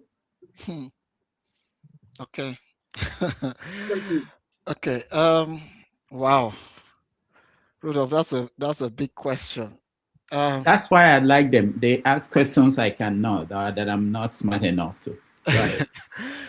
So is Nigeria beyond redemption? So there are answers I give when I'm in public, and there are answers I just spin out when nobody's asking me in private. You know, I might just be driving and I read something, and my answer will be, I can't repeat it. But when I look at the long years of suffering, the number of people that have died to get us this semblance of democracy or pretentious democracy, I lost friends. You know, I lost friends during the pro-democracy struggle who died. You know, in Iyanopaja, shot by the police, killed. Uh, uh, my own pain is the most minimal of pain. I only have a cut by the military, blades used on my back, you know, at the detention center. So mine is minimal, but there are lots of people. Bagauda Kalto, he was blown up in a bomb blast in Kano, either Kano or Kaduna, I can't remember, in an hotel. Was it Kano? Yeah, in Kano. Kaduna, was Kaduna? Sorry, in Kaduna, Yeah. Agora Hotel or something. And these are people I know personally who died for this democracy. For their sake, it's difficult to say Nigeria is beyond redemption. You know, we just have to keep trying. We just have to keep hoping, because without hope, I mean, um, the option will be chaos, you know, if we lose hope. And you mentioned Liberia, you mentioned those countries. Look, one of the jobs I did when I left Nigeria was work for a German NGO called IMRV. And my duty was to go into conflict areas. I went to Chechnya, I went to conflict areas, work with rebel groups to tell them the importance of respecting civil ways of treating prisoners of war. Anybody who has been into conflict areas and see the impact on conflict on the ordinary people, even Liberia, even Sierra Leone, would say that we should continue to hope for the country. Unfortunately, in Nigeria, if there's a conflict, our war is brutal. We are not used to using AK-47. It gets to the point that where people started chopping each other's arm. So on that case, I want to believe there is still redemption. How that redemption is going to pan out will be for the people to decide. Could it be that maybe our nation as it is not sustainable? Could it be that maybe we're not really a nation? Maybe traditionally we're just a confederation of nations, and we need to let people self-determine, let the sense of self-determination. Maybe have a weak government, federal government, and let the confederating units, rule themselves. Do we need to review the kind of system, expensive presidential system that we put in place? So those conversations are things that could be had. Now, Mr. James, I want to make it clear. For Nigeria to survive, only the ruling elite can decide that Nigeria should survive, because they have the means. They have to at some point agree that we don't chop belly full. This is enough. And if we continue this way, the ceiling is going to collapse on everyone. Because the number of non-state actors with arms and ammunition today is more than the number of non-state actors we had under the military. Under the military, we didn't have Boko Haram, we didn't have IPOB, OPC, and what have you. But now, I said to someone that for anyone to carry out a successful coup in Nigeria, anybody in the military trying to plan a coup just want trouble for his head, because the number of citizens who have their own private armies is more than the number of the military we have in place. Asari Dokubo commands almost 3 battalions by himself. Boko Haram controls territories. In the south is IPOB, even though they've been a bit quiet. They control massive followers with arms and ammunition. So when it gets to the point where the ruling elite recognizes that there will be a point where this, when you have the pressure cooker, that if you don't open the lid, it's going to explode. It's down to them. But in terms of our people, anything that comes from our people, I am against bloodshed, no matter how bad the situation is, because at the end of the day, my children do not live in Nigeria. They have no intentions of living in Nigeria. But I've got children of other people who will be victims in our efforts to want change in a way that conflict will leave them in a worse situation. And I'll give you a final example. If there's a war in Nigeria now, and America brings brings a rescue, or the United Nations bring a rescue chip to Tinubu's what's that place called where he created for his friend Shaguri? Eco Atlantic. Eco Atlantic. That's the safest way where they can bet their chip. That's where they're building their new embassy.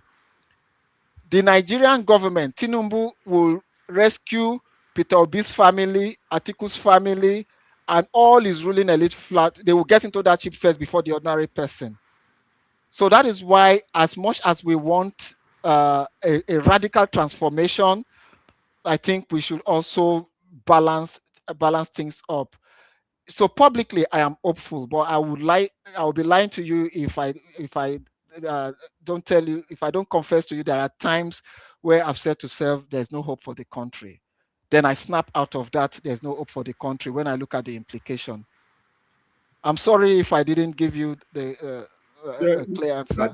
It's adequate, but I just want to make it clear. I'm not saying they should be executed. I cited those as examples. There are other ways of disciplining them. Yeah. I'm not saying that, because if you execute them, the problems that will follow the execution, the country cannot withstand it. At all. And I agree with you. Look, and I'll give you another example. We have been executing people extrajudicially in the country. Rudolph, do you know the number of people who steal mobile phone and people set fire on them and they buy them, because we're on the internet now? The number of people that just all they did was maybe they were mistaken to be armed robbers and people just burned them alive. Has it stopped armed robbery in the country? No, it hasn't. So we need to just keep open. All right. Thank you, Mr. James. Let me tell people who are watching on the comment section that we can take a few questions from that end too. I'm being accused of not looking at what they are posting or questions they are posting. So we take questions from there. Stay humble. You're next. Thank you very much. Good evening, Dr. Damages. Good evening, Mr. Kayode Good evening, sir. Ogundamisi. If I got the pronunciation No, right. it's correct, yes. You're welcome, to this house. And I really appreciate you for having the courage to show up. We've in the past invited people to come and they ducked because they were not ready to answer the hard questions. My question is to you. Yeah, and at the end of the day, I have a question for Dr. Damages. So in 2014, you expressed support for Mr. Buhari, and you granted a lot of interviews. In fact, in one of the interviews, you were described as a UK-based journalist, etc. You said the reason why you supported Mr. Buhari was because he was marginally better than Mr. Jonathan. And eventually, Buhari was declared winner. And a few months after that, you criticized Buhari, very, very, very profoundly. And, you went on to criticize him in the first 2 years or so of his term in office. And in January 2019, there was a Facebook post congratulating you, a Twitter post for being, named in the Buhari campaign committee, in the media subcommittee of the Buhari campaign organization. So my question to you now, because you've criticized Mr. Tinubu and you've reeled out a lot of his failings. Are you posturing for another appointment, maybe to his campaign committee or as a minister or a member of his cabinet? One of the reasons why I'm asking you this question is that the problem that I have with your with your discipline, the media and the journalism world and your generation, is that the way you talk about the problems of Nigeria, the demeanor that you used to talk about the problems of Nigeria undermines the gravitas of the issue. When you're talking about these problems, you're trying to mystify this character called Mr. Tinubu, and you talk about, you indirectly describe him in superlative terms, and you're telling us how he's indomitable, how he cannot be defeated, not directly, from your demeanor, the way you were smiling. Look, Nigeria is in danger. Look, if this guy comes back in 2027, you probably stay in the UK, stay there as well. If this guy comes back in 2027, Nigeria is in great danger. And we should talk about it as if it is a lugubrious issue. It is sad. It is serious. So we should not look. You mentioned how he aims to get his votes, but you and I know that would, they're going to get those figures, not votes, via manipulation. And if a young person is listening to us talking about this, the way we talk about it, they will run away with the impression that these guys are actually getting real votes. We're not talking about it as if these guys are going to criminally steal the future of Nigeria. So my point is that we should be actually serious about the issues at hand. The last question that I have for Dr. Kayode is, it's not a question per se. Last Sunday, somebody came up here and the person called me all sorts of names. Called me a fool, called me stupid, just for expressing my opinion. And you were smiling. You did not rebuke him. You did not correct him. He called me all sorts of names, stupid, idiot, and all sorts of things. If it happens again, nobody will be happy with the outcome of it. All right, thank you. Stay humble. Let's continue with the conversation we're having with Kayode. Anything outside that we can discuss it on the after show, okay? Kayode, go ahead and take his questions. Yeah, so thank you. I don't know why people always also in the first place, can you hear me? We can hear you. Go ahead. Okay, you can hear me. So in the first place, I have never sought appointment under any government, be it Buhari, be it Tinubu. As a matter of fact, what people would not realize was that the first time I would probably had an appointment was under Jonathan. Rudolph might know this.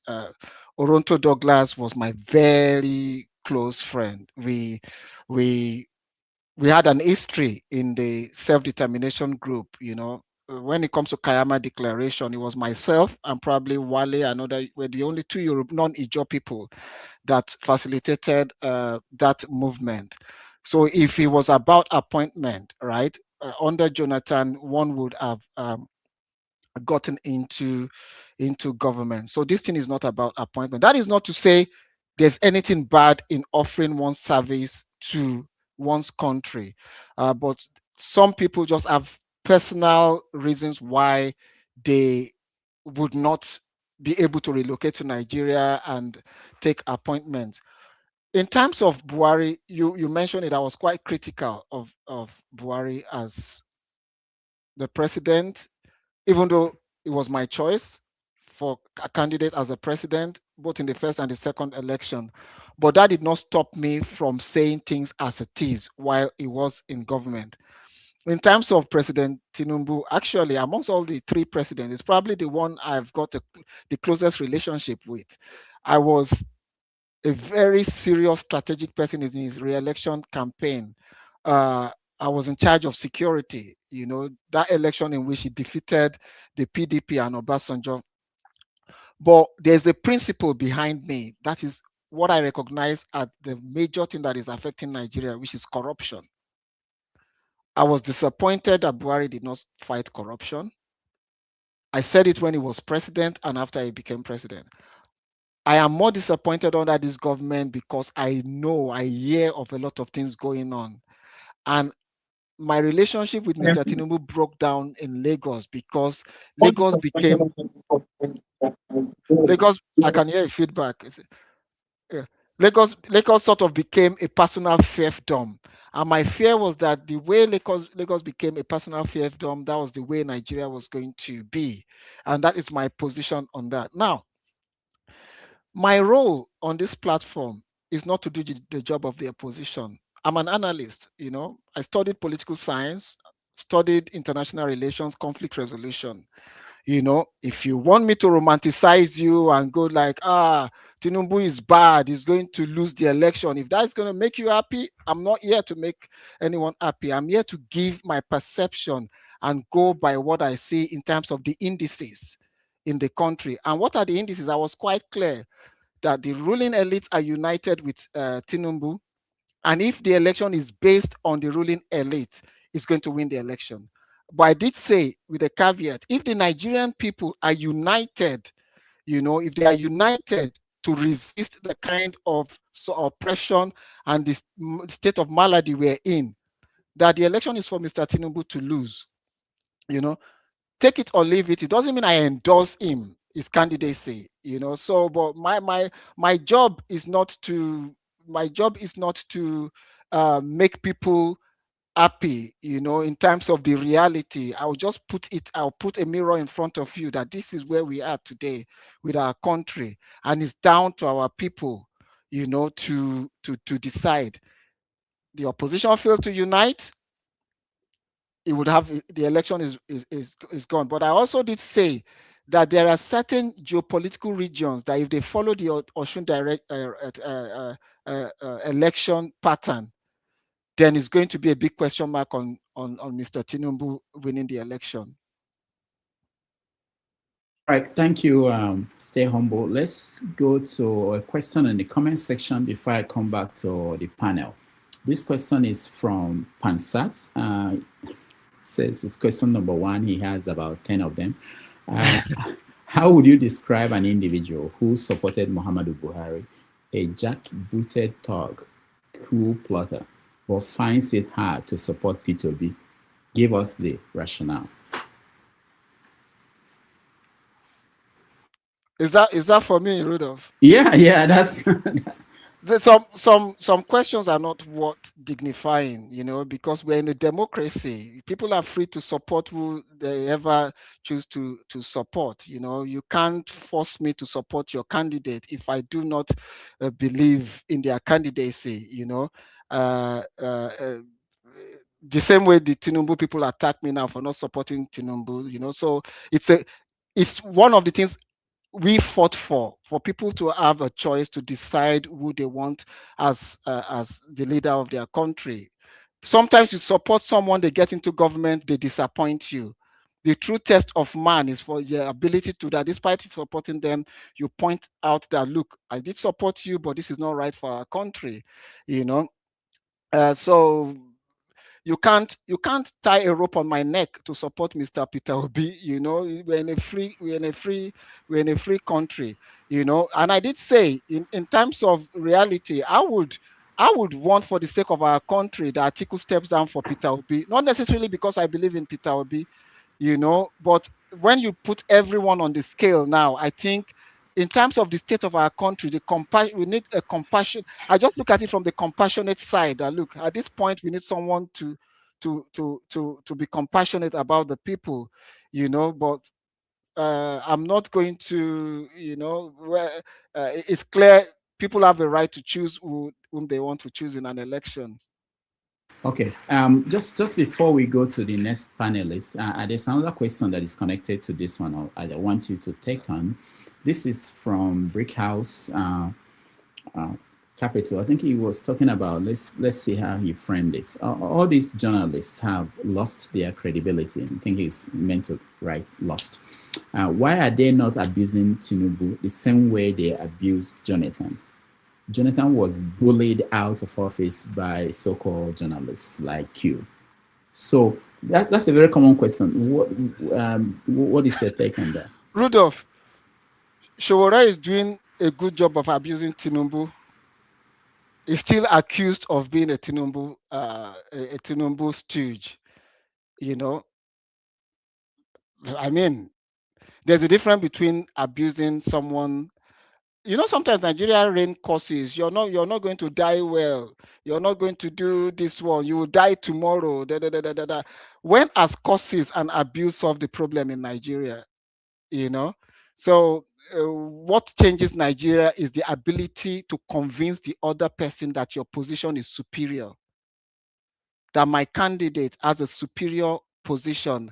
The ability to say, okay, you know what, I see your point, but try this. This is why. But to think you can bully people to use your methodology, to call for a change, it doesn't work. Your ideology might be right, mine might be right, but we see it from different perspective.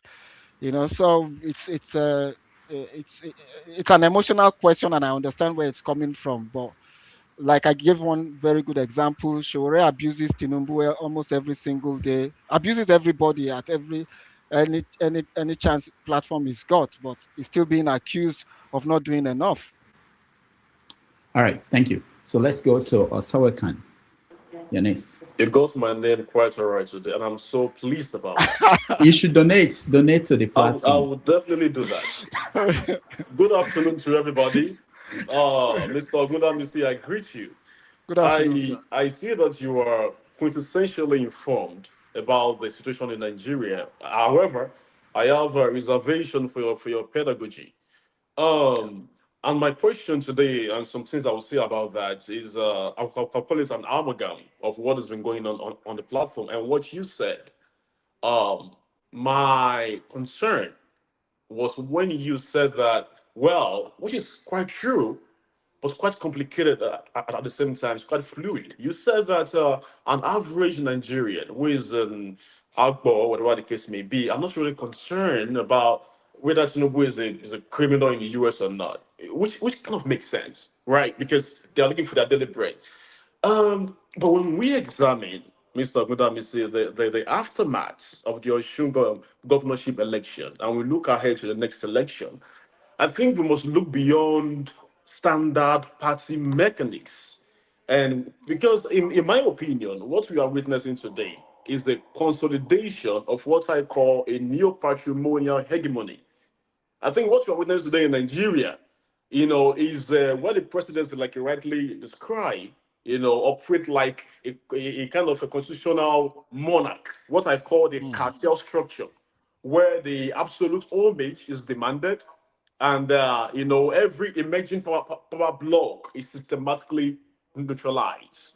And what we have seen in Nigeria, within the ruling party particularly, is that it appears that the Aso Rock is operating in the phrase that I call the Roma locuta est cosa finita est. Roma spoken, the case is finished. Yeah. Roma locuta cosa finita est. Whenever Tinubu speaks, it's done.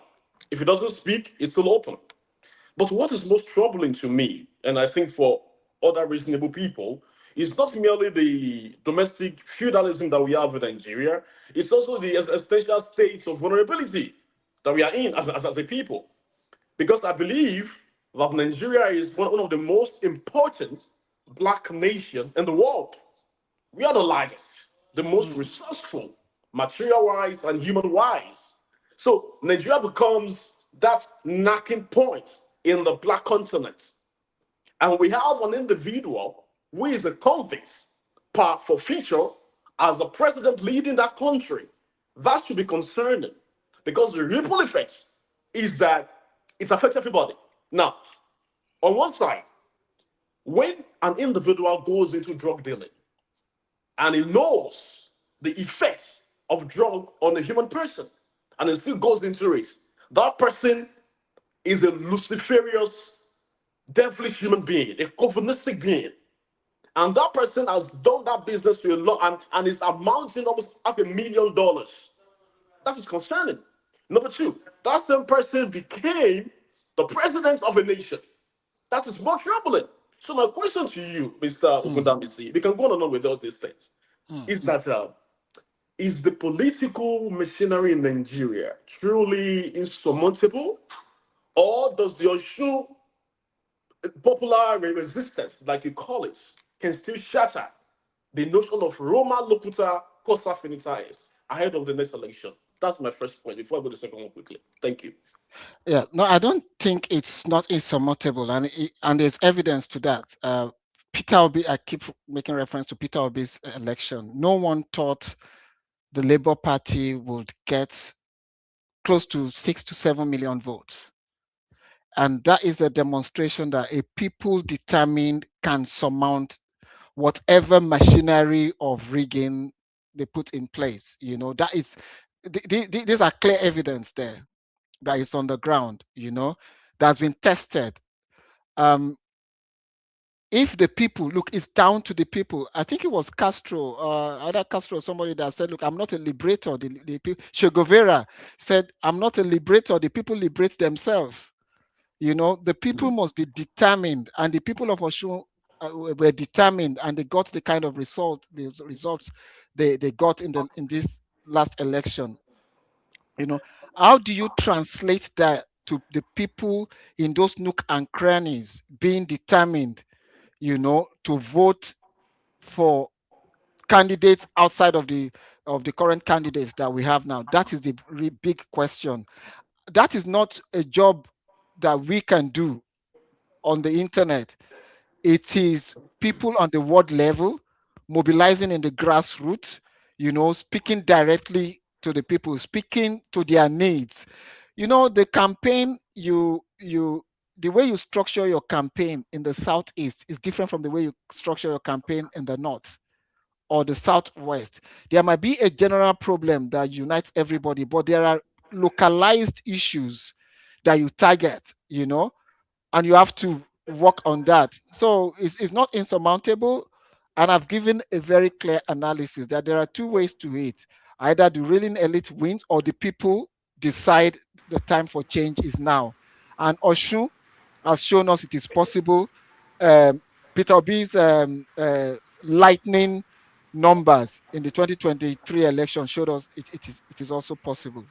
Thank you. I have a follow up for that. No, Mr. no, no, Rudolph, you no, no, understand? no. No, just a minute. I will be done. We are all Yeah. here together, okay? This is a really pertinent issue in our history as human people of Nigeria. So I believe this is a really concerning Mm. situation. My follow up to that, Mr. Ogundamisi, is going to be based on foreign leverage and sovereign vulnerability. Because you and I know that when a nation's executive leadership like we have in Nigeria, carries unresolved judicial dossier risk abroad, like Tinubu carries. What we know, what we see around, is that external superpowers gain immense copious leverage on that. And how much of Nigeria's current economic, security, and even diplomatic posturing, is actually dictating our national interests. Yeah, How much is shaped, and how much is shaped by the presidency operating under an external yeah. legal chokehold. I'm Because not sure. yeah, go I'm ahead. not sure. I'm not sure when you joined the conversation, but you've just summarized everything we myself and Rudolph, talked about, before now. If I'm wrong, Rudolph, let me know. We were clear on it, that.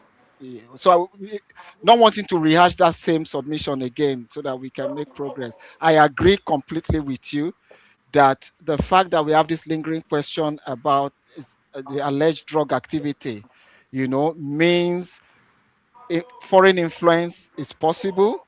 Policies are designed to stop foreign government from exposing issues that might just sort of make the current leadership lose power. All right, thank you, Kaide. Thank you. Let me just say that there are questions I'm getting on the comment section. Sometimes I might ignore your question, not because they are not important, but maybe because they've been addressed. And this is a good example of something that we addressed in our conversation before now. So I will just skip that one because we need to move on to other aspects of conversations we want to have. Let me go to Lantern Papa. Are you honest? Now, unmute yourself, please. Go ahead. No, we can't hear you. We can't hear you. Okay, we will skip you. Come back again. Just log out and come back. That may solve the problem. Chris Yanes, welcome to the show. Hello, good evening. Can you hear me? Yes. Okay. Welcome, Mr. Ogundamisi. Thank you, sir. Your activities in AOPC was noted, Yeah. and if I'm right, you were part of. I don't know if I'm right, but I might be wrong. That you were part of Odua Nation movement by Professor Akintoye. No. Okay. Now, my question is this. In the past, the Yorubas have ruled Nigeria twice under Obasanjo and now Tinubu. They have been preaching about true federalism, but it seems to me that each time that they are in power, or the people in the Southwest are in power, there is this silence about this restructuring until when they are about to leave office. So it can one say, I want to know your opinion on this. It can one say that it is just a pressure, self-agitation, pressure group self-agitation to gain power. Wow, thank you, Mr. Chris. And I think this is, I don't know why Al Rudolph missed this question. I think this is a very important question. So let me clarify something. I was the Secretary General of the OPC, faction then. I was never part of the Yoruba movement. That's Akintoye's or Sunday Igboho's movement. And one of the reasons why I just sort of, felt that with the OPC things went south was because we discovered, that people were not really actually committed to the ideals of the organization, which is self-determination, the right for every region, irrespective of whatever region, to determine how they want to rule or govern themselves within, if possible, the concept of a confederation in Nigeria. And that's why when I see the Tinubu people abuse me now and call me an OPC uh, person, I said, Tinubu actually was a member of the OPC. He supported the OPC. He called himself the OPC governor. Remember, that was when myself, Fashewu, and others were declared wanted. And he said, not under his watch. And at that point, we thought, okay, this man actually believed in our ideals of true federalism, of the different ethnic nationality being able to predetermine how they want to operate within Nigeria.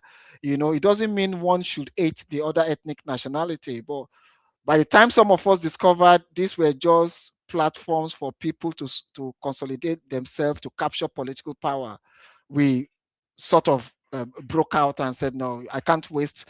I'm experienced enough to not to be used. We have a Yoruba proverb that says, "Ẹni tí wọ́n bá fọ́ àgbọn lórí ẹ̀ kò ní bá wọn dúró jẹ́ ńbẹ̀," which means the one whose head is used to break the coconut will not partake in eating of the coconut. So we saw that coming, and we just like, you know what, I'm not going to waste my time. As a matter of fact, to tell you how strong we were, Dr. Beko Ransom Kuti was my treasurer. I was a secretary general, which means I hold the secretariat. We had several conflicts with Dr. Fashewu in terms of, look, we can't be obnobbing with these politicians. They are not buying into the same ideology. So I'm not surprised that when Mr. Tinubu got into government, he has done worse than Obasanjo did, in terms of using federal power to consolidate the power of the presidency against the constituent units that make up Nigeria. Every governor is now singing, on your mandate we stand. So it's not a surprise. So you are right. I completely agree with you that those of us in the Southwest, the political elite, have used self-determination just to get themselves into office, and everything, most of the time, they have not gone to that principle. You could say that maybe things like police reform and everything, but those are just piecemeal. The fundamental question is our national question. Now, can I guarantee that when people, my brothers from the Southeast Nigeria with IPOB and co, get into government, they will not also go the way of the Yoruba people and consolidate power? I can't say, but everybody, every ethnic nationality, unfortunately, will say we are oppressed until when they get into the. Let me give you an example.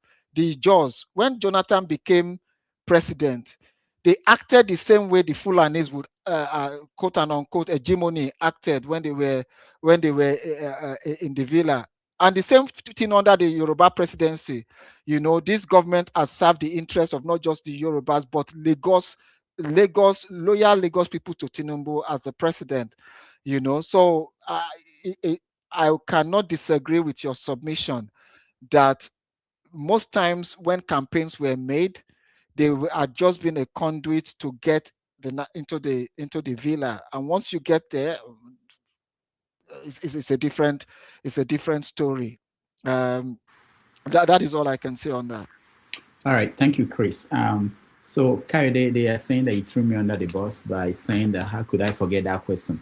I want to show you that I have 49 questions that were sent to me by my people to ask you, and I couldn't get to that. That would have been that we'll be here. No, I thought it was important because look, we're all Nigerians, but let us be very frank with ourselves. Our country, the foundation of our country was quite wobbly. We are one people, but from different backgrounds. We seem to sort of want to force this unity without addressing the core issue of the mutual suspicion amongst ourselves. If we don't resolve that, we're still going to be going around in circle. Until we make the villa less attractive and make the local government and the regional government or whatever more important, we're still going to be standing on the same ground. All right. Before we go to Morris, let me also say that there are questions, a lot of questions on the comment. I can go back and I can be doing this and be doing back and forth. So it will help if you support your question with highlight it so we can highlight it. But let me ask you one before we go to Morris. This one, you can also send it to my WhatsApp number if you know my number. But don't call me because I won't answer. So this one says, did Kayode not know about Tinubu's drug case when he worked for his re-election? That is, the person wants to know whether you knew about his drug case when you worked for his No, re-election as governor. absolutely not. Remember, it was when we were in Sahara Reporters that we exposed that. It was subsequently years after, and it was, and credit to Showore. Showore was the first. I see people just write documentary about this drug case now as if they've discovered gold. It was when we were in Sahara Reporters that Showore did an amazing research, and he was the first person to expose this drug incident, and that was many years after the re-election campaign. There was no way in the world I would ever support someone indicted in a drug case, whether forfeit. The fact that you actually forfeited money in a drug case is enough to disqualify you from running for the presidency of Nigeria. Unfortunately, our standards are so low. All right, one more before we come back to the panel. The question from HP says, why do people of Southwest support one Nigeria? That is, why are they afraid to live alone in an Odoa nation? Because we love Owambe. No, that was just, well, I can't claim to speak for the for Yoruba people. No one can claim to speak for its ethnic nationality, but I would say when we didn't have the presidency, the agitation for Yoruba Republic was quite hot. But now that is in the presidency, that agitation has really, ironically, I warned that this was going to happen. Sunday Igboho is now a supporter of Tinubu. That is not to say there are no other people who genuinely want us to have a conversation of um of what's the way forward for Nigeria. Let me tell you my own position. With what I know today, dismembering Nigeria is going to be a difficult task to break away. To break Nigeria into different countries. It's almost an impossible task. But what I think would work well is to strengthen the regional bodies. It's just to go back to that area where the Southeast are able to govern themselves in a way, and they are able to control their resources.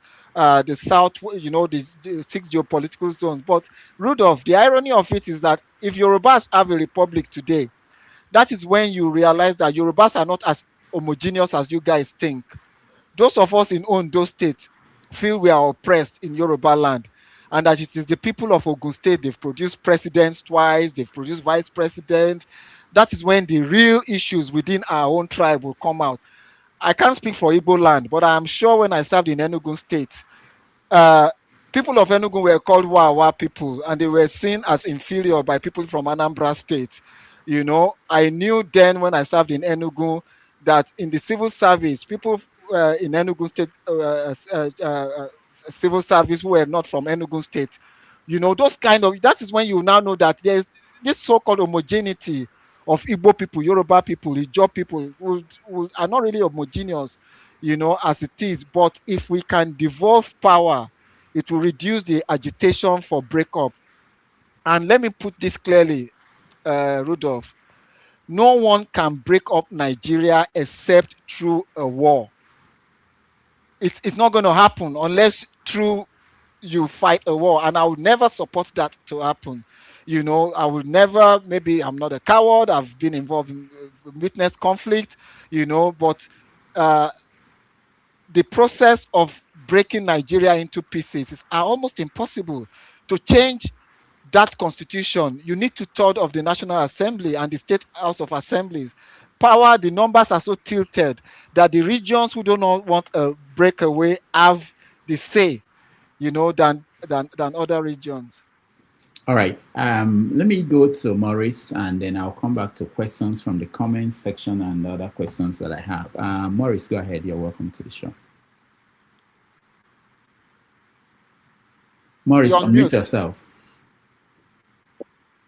Thank you very much. Can you hear me? Yes. Yes, my name is Maurice, and I want to thank Rudolph. This is the first time I'm participating in your program. Mr. Kayode, nice hearing from you. I used to be the national president of NAN Senate, 97-98. Oh.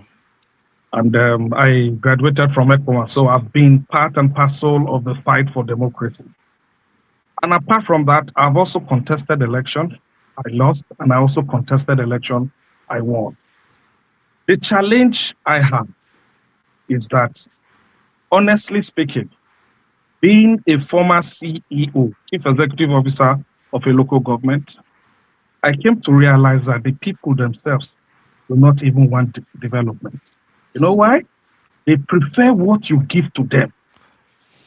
Instead of talking about collective benefits, they prefer what you give to them. That is what they use in assessing developments. I give you a story that happened somewhere in Edo State where I'm from. I'm from a town called Igobazwa. I built a school because there was one political leader that I really appreciated and respected. And the name of that village is Okokmo. The school was built in 1954 by the great Awolowo.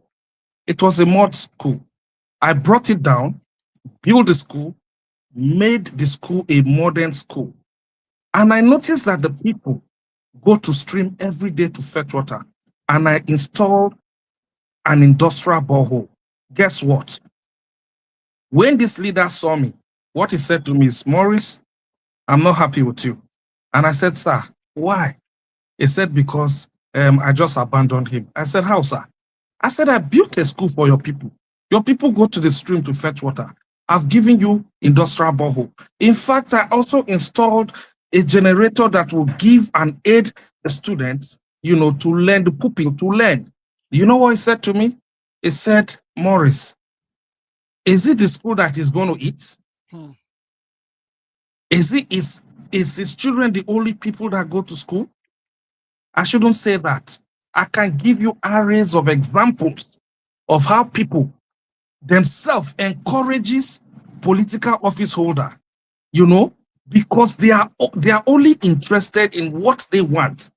With my almost a decade stay in the Western world, I can tell you clearly that our major challenge in Nigeria is we are morally bankrupt.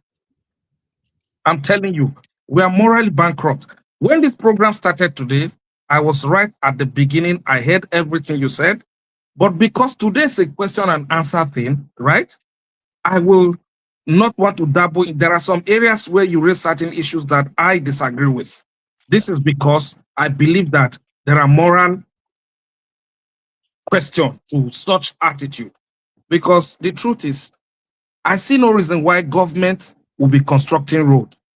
The same people from that community will be the ones that will go there to vandalize the iron rod that is used for the construction of the road, because they want to go and sell it as the condemned iron. I see no reason why government will build a modern school, install ceiling fans, put lightning system. The same people in the community, the jobless, I wouldn't use the word jobless, people with bad intention will go there, remove the ceiling fan, remove all the accessories of the school that was built for them and their people.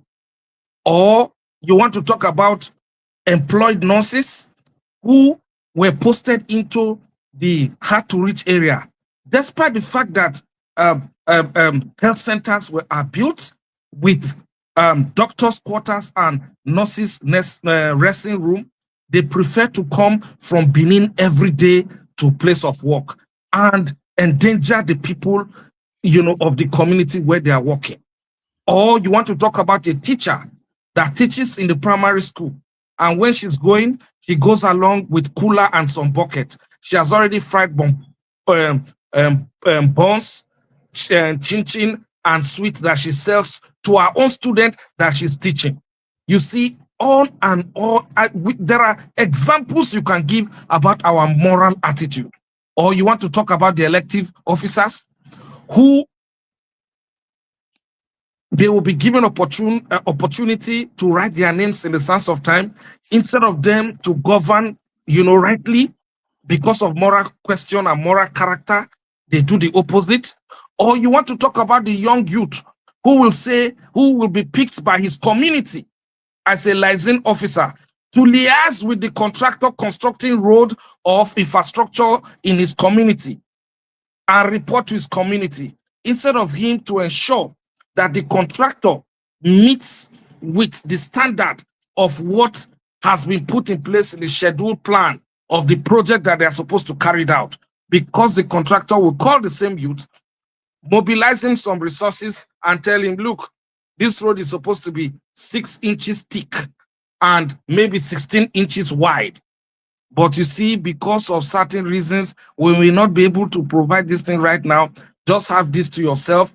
And instead of him, as the representative of the people, to question the contractor and reach out to the community and tell them, look, this man is trying to play funny thing. But because of what he's going to get, unfortunately, the young person will also connive with the contractor. When you put all these factors together, now I want to ask my question. Don't you think, Mr. Kayode, with all the struggles that you and I remember the struggle at Yaba when we did the anti-Abacha march in Yaba. On our way, some of us were arrested and detained, myself with Dr. Anthony Fashayo, Obesere and co, Eze Nwagu and co. So we have been in the struggle. You understand me? But despite that, Nigerians do not even celebrate merit and excellence. It is Nigeria is the only country where you bring a goat and you bring a human being. They will prefer to go for goat because they've been greased, they've been patronized. Instead of them to celebrate merit, excellence, and capacity, they prefer to go for the person that has given them something. And so for me, I feel that having tested the both areas, I can tell you clearly that our major concern is moral issue. We lack discipline. We lack moral character. We come to abroad, we obey laws. Some few days ago in Canada, they did the diaspora, what have you, where I am. I went there and I shook my head. And I was asking them of what significant importance, what is the economic importance of this program that has been done here? How can it translate to economic development in Nigeria? How can it bring food to the table of the average Nigerians? The question is, it's so sad. So Nigerians themselves, they need to wake up and do the right thing. And for us who are in diaspora, let us stop speaking English. Let's begin to make a call to our people. Tell them they must vote rightly. After all, this last Osun election, the president came out to say that Osun people vote for your choice. Right? So if they give you money, you collect money, and you refuse to vote for the money that was given to you, you vote the right person. I think they are also meeting up with their responsibility. The situation is so sad that Maurice. So in conclusion, I would like to ask, Mr. Kayode, don't you think that Nigerians need to develop a strong moral character for us to move forward? Thank you. All right. Thank you, Maurice. Before you answer, let me just say, Maurice, thank you so much. I know this is your first time on the platform. On Saturdays, we have your say when we give you enough time to have your say. But on a day like today, what we essentially do is we have a guest, we let the guest talk, and we ask questions. So we really encourage you to join us Saturdays. We will give you more time to be able to expand on your ideas and your experiences, which I see that you have a lot. Kayode, go ahead. Maurice, first let me thank you for your sacrifice for our country. And you're right. Not a lot of people are recognized for what they did for the for Nigeria. And then it's also interesting to know that you've also gone into government, so to say, and you've experienced it. There's an aspect I agree with you. You know, when they say Nigeria happened to me, what people are not saying is that Nigerians happened to me, because Nigeria is a geographical expression. It's the people that make the country.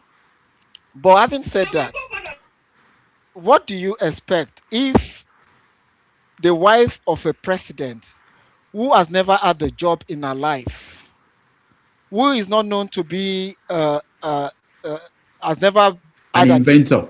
an inventor, she's not a Mark Zuckerberg or whatever his name is called, can donate 50 billion naira just like that, right? And proudly announce, I am donating 50 billion naira. Or the son of the president is able to just churn out billions. He's never been employed. And you expect the Nigerian, by the roadside to be morally upright. It's almost impossible.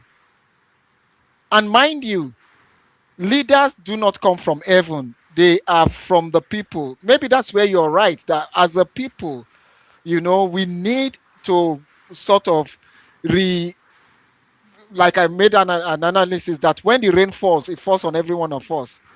But we cannot blame Nigerians. And I agree, Nigerians need to do better. But when you see your elected officials stealing in billions and your elected officials building mansions, it's difficult to take ownership. Everybody just wants a part of the national cake. Maybe as leaders, we need to start setting examples. We need to start making sure that we also do the right thing that reflects. And I'm glad that someone like you did the right thing. But the culture of people wanting immediate gratification is not something you can erase immediately until leaders themselves become sacrificial. Maybe start by actually returning the stolen wealth, and to tell you that Nigerians have the capacity to do good. When we go abroad, we obey the law in most cases, when the institutions are strong.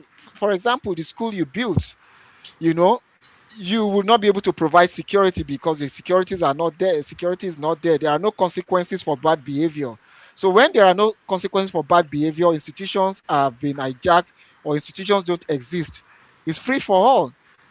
A recent data put Nigeria at number 15, lowest to the bottom in terms of potential to become a failed state. So it's a free for all society. I think it's not just Nigerian followers, but the leaders. It's a combination both ways before we are able to get a better society in place.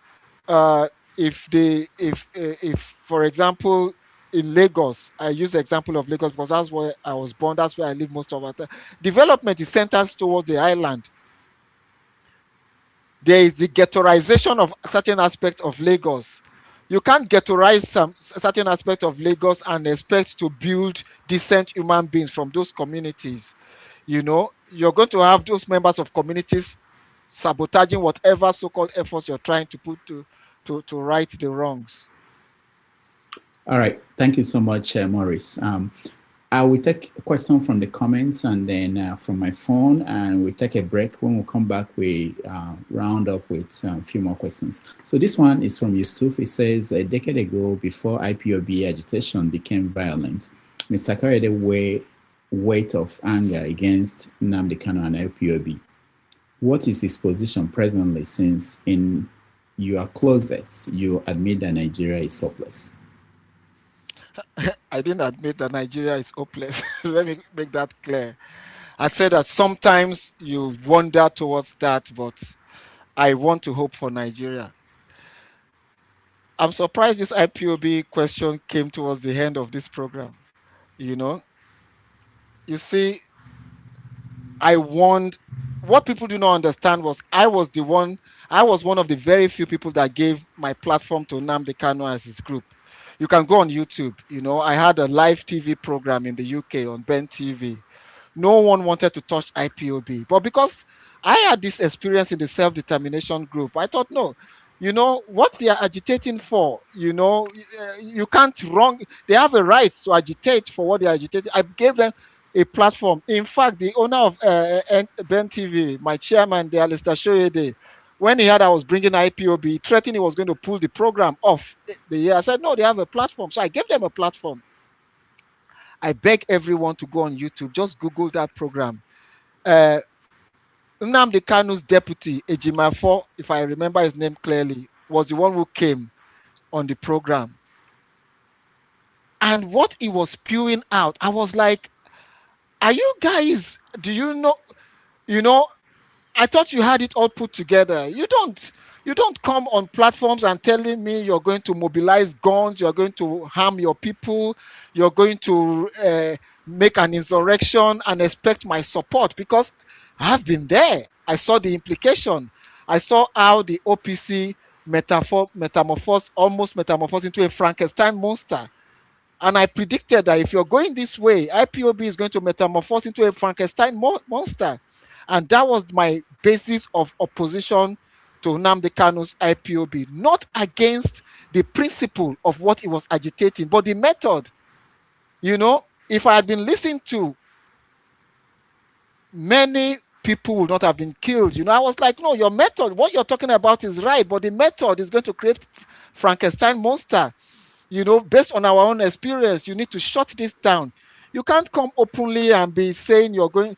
Look, I'm not supporter of Boko Haram, but did they ever come and say, plan when we're going to plan and we're going to get rockets and what have you? What they're agitating for is not illegal. I mean, everybody has a right to self-determination. But the methods, and look, the southeastern part of Nigeria became the worst for the agitation. You want to fight the Fulanis, quote and unquote, and you make your region the ground zero of the battle. How does that even make sense? You want to liberate people of southeastern Nigeria, but at the end of the day, it's the people of southeastern Nigeria that they stopped going to school on Mondays. Markets were closed every Monday. You impose sanction on your own people. So it was clear that agitation was going to lead to self-destruction. But that is not to say that the conversations they were having are illegitimate or should not be aired. The government should not stop, because look, Nigeria is composed of different ethnic nationality. Before the British came, we are nations of nations. We have countries that in Europe today, some countries are not as big as Ibira in terms of the population. Some countries in the world can fill the national stadium. What's the name of that country that was in the World Cup that surprised Cape Verde? If you put the whole of Cape Verde into Akwa Ibom Stadium, they will fill up that's the population of the whole country. But the methods, the principle, the methods they were going was what I was against. And Simon Ekpa rose. And then you now have the unknown gunmen. And then you bring the battle to your own people. You turn your homeland into the ground zero of the so-called agitation. I am hoping that at some point, maybe there will be some sort of amnesty, to free, quote and unquote, every political detainee in the country, but the murders, this state murder in the southeast was not justified. The murder by unknown gunmen is not justified. And whatever you're fighting for does not justify the murder of security men, just like the security men are not justified to murder innocent people and members of IPOB who are not armed. The double standard is quite clear. Like, I blame the government too. If they had also the same force they put on IPOB, if they put the same force on bandits, or maybe a Mr. Dokubo with his own armed bandits in the South, maybe the people of the Southeast will see that a sense of justice, that this is not just against our region, that anybody carrying arms across the country, should face the full weight of the law in the country. All right, thank you, Kayode. Before we come to you, Jide, let me ask one more question from my phone. This is from Kulata, and it says, you have been on different sides of Nigeria's political debates over the years. Looking back, which position of political judgment do you believe you got wrong? And what did you learn from it?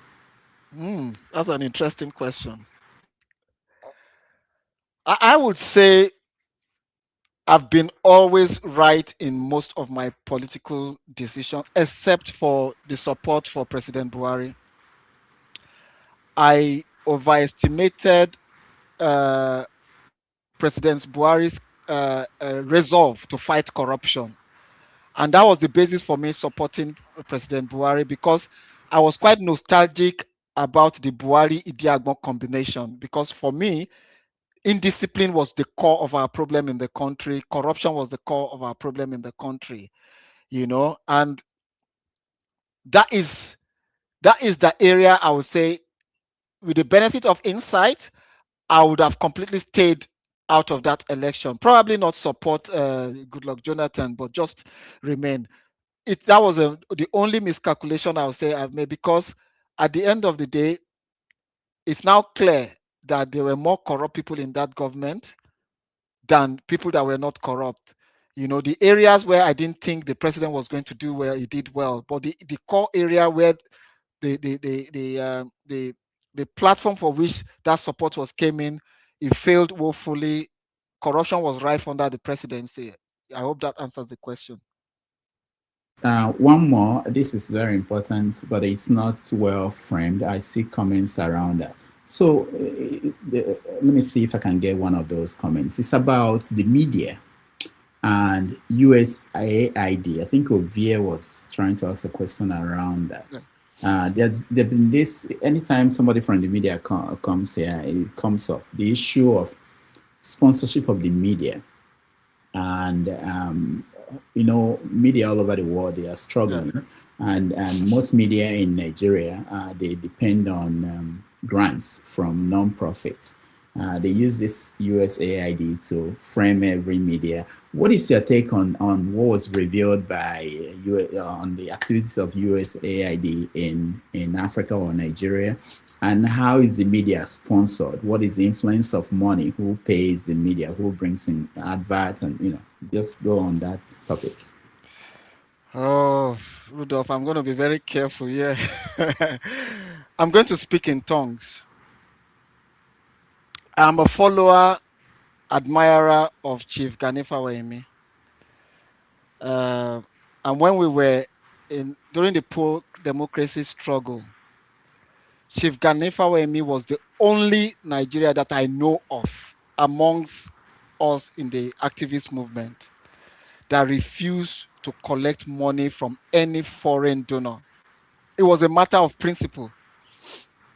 Even despite the fact that we were fighting Abacha, he insisted the Americans should not be involved in how we fight the military. And I was his follower. And that is the principle I lived from now till date. And I strongly believe that any media platform that collects money from, whether it's Ford Foundation, whether it's whatever, you're subject to their dictates. And I need to be careful here, but one of the reasons why I stopped getting involved in certain platform, was when it was clear foreign funders were involved. Not that they were doing anything illegal, don't get me wrong. Not that, but for me, that was the red line I could not cross. When citizens collectively, could run a platform with zero amount, just their zeal, just their patriotism, and it became effective. But when you get into this corporate governance of writing, what do you call it? Grants. Those grants comes with conditions, Kayode, I know you are speaking in parables, but let me put you on the spot because it's important. More people will jump on what you are saying now. When you were at Sahara, or no, you were at Sahara, when you were helping Sahara, when you were part of Sahara, were there stories that you investigated that ended up not being published because somebody who was supporting or who was funding Sahara did not allow that story to be published? The answer is no. And remember, I left, not left, I ceased myself, Pius Adesome, maybe Okendibe, reduced our involvement in Sahara. As a matter of fact, I got to know Sahara was being funded through Facebook.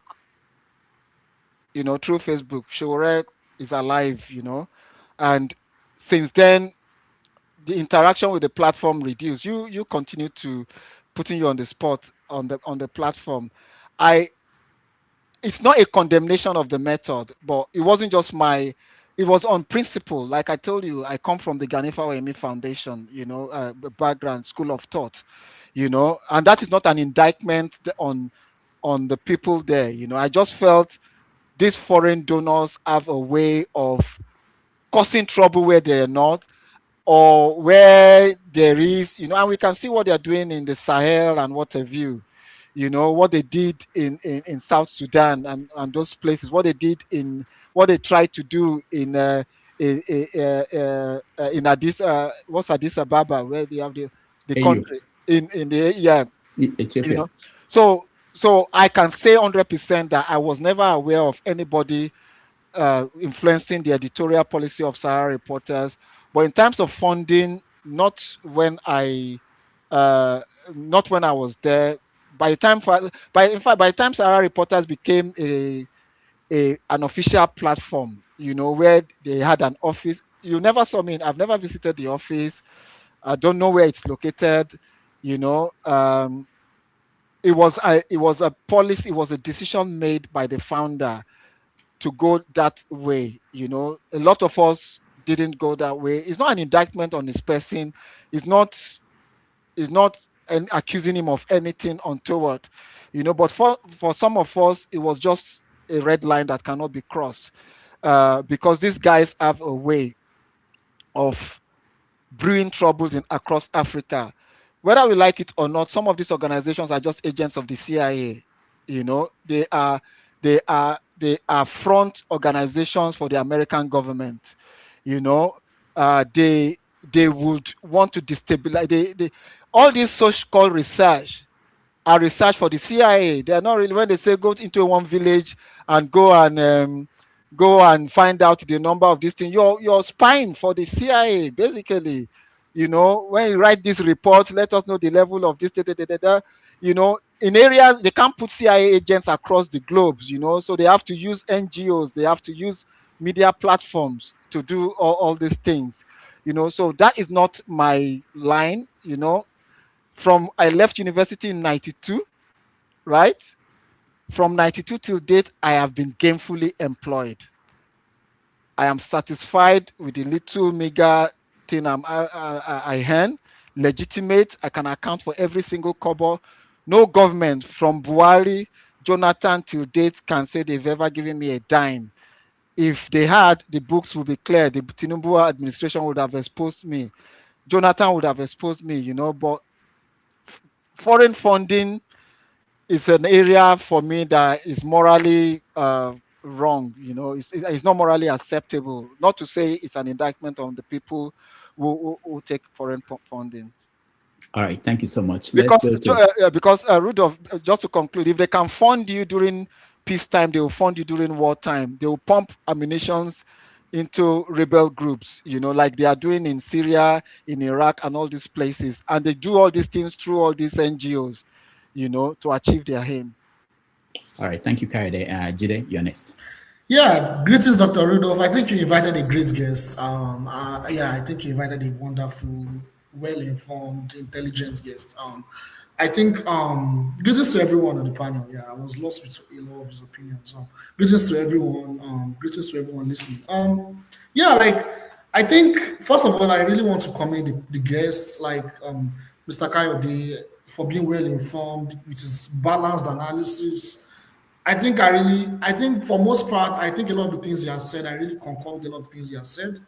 And yeah, I think his foundations as well. I respectfully, I really respect the fact that his foundational grounding in politics is from Mr. Late Ganifa Fawemi.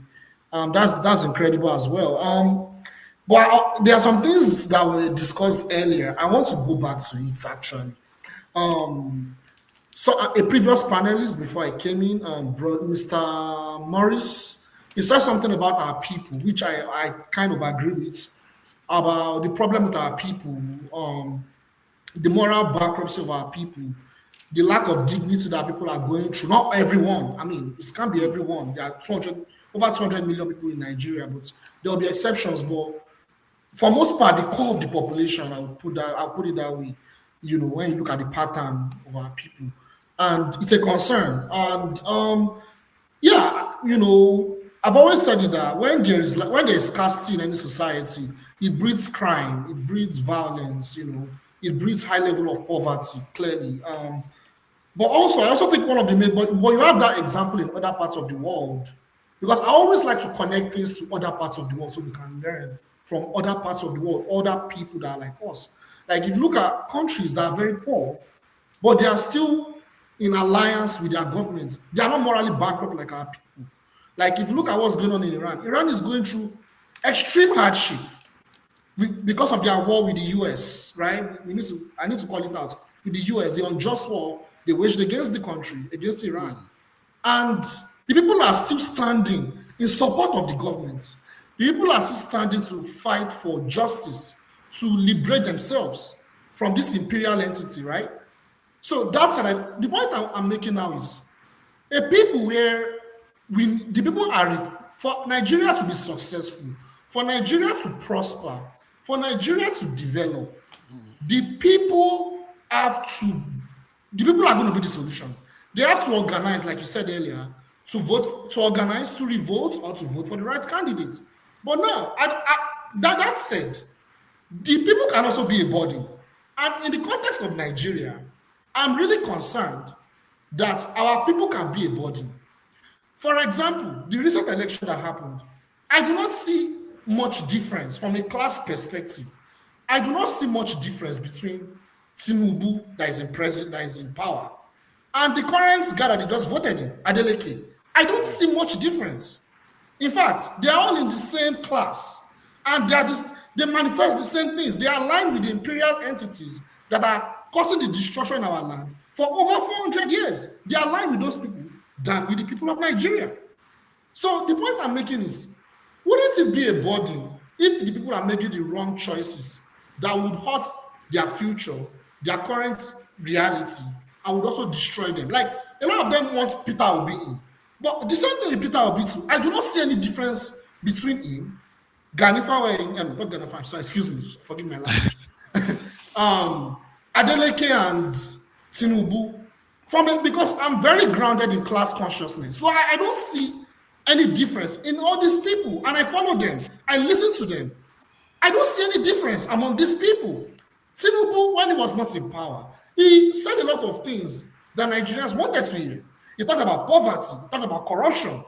Now he's there, right? The same thing Peter Obi is doing. He's calling out corruption, calling out all those things. I can go on, and I don't have a lot of time talking about this elites, these criminal elites. But the point I'm making is, I think the people can also be a body, because if, for instance, there's a coup in Nigeria, for instance, if there's a coup in Nigeria today, and the people in power, the military head of states, they want to actually develop Nigeria. They are implementing policies that will favor the development of Nigeria. We're talking about NGOs. We're talking about CIA. We're talking about the people that are vulnerable, not properly informed. They want America to come and bomb Nigeria to fight terrorism.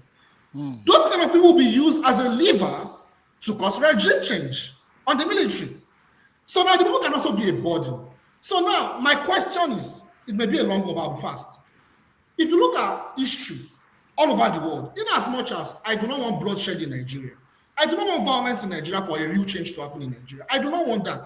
Apart from the fact that that's my country, that's my homeland, I believe that doesn't guarantee any solution. Now, if you look at history, if you look at countries that have liberated themselves and are developed now, a lot of them went through that process. If you look at Korea, the history of South Korea, they were communists. I'm not anti-communist. For everyone that knows me, I'm not anti-communist. But this is an example. What happened was the United States, when they came to orchestrate the Korean War, and they bombed 50 million people. About million, I can't remember 50 million, but millions of Koreans died. You know what the Americans did? They decided to reorientate the South Koreans away from the anti-imperial, anti-colonial mindsets that they had, the resistance mindsets. Likewise, the Soviet Union, when Stalin came to power, he purged out millions of people.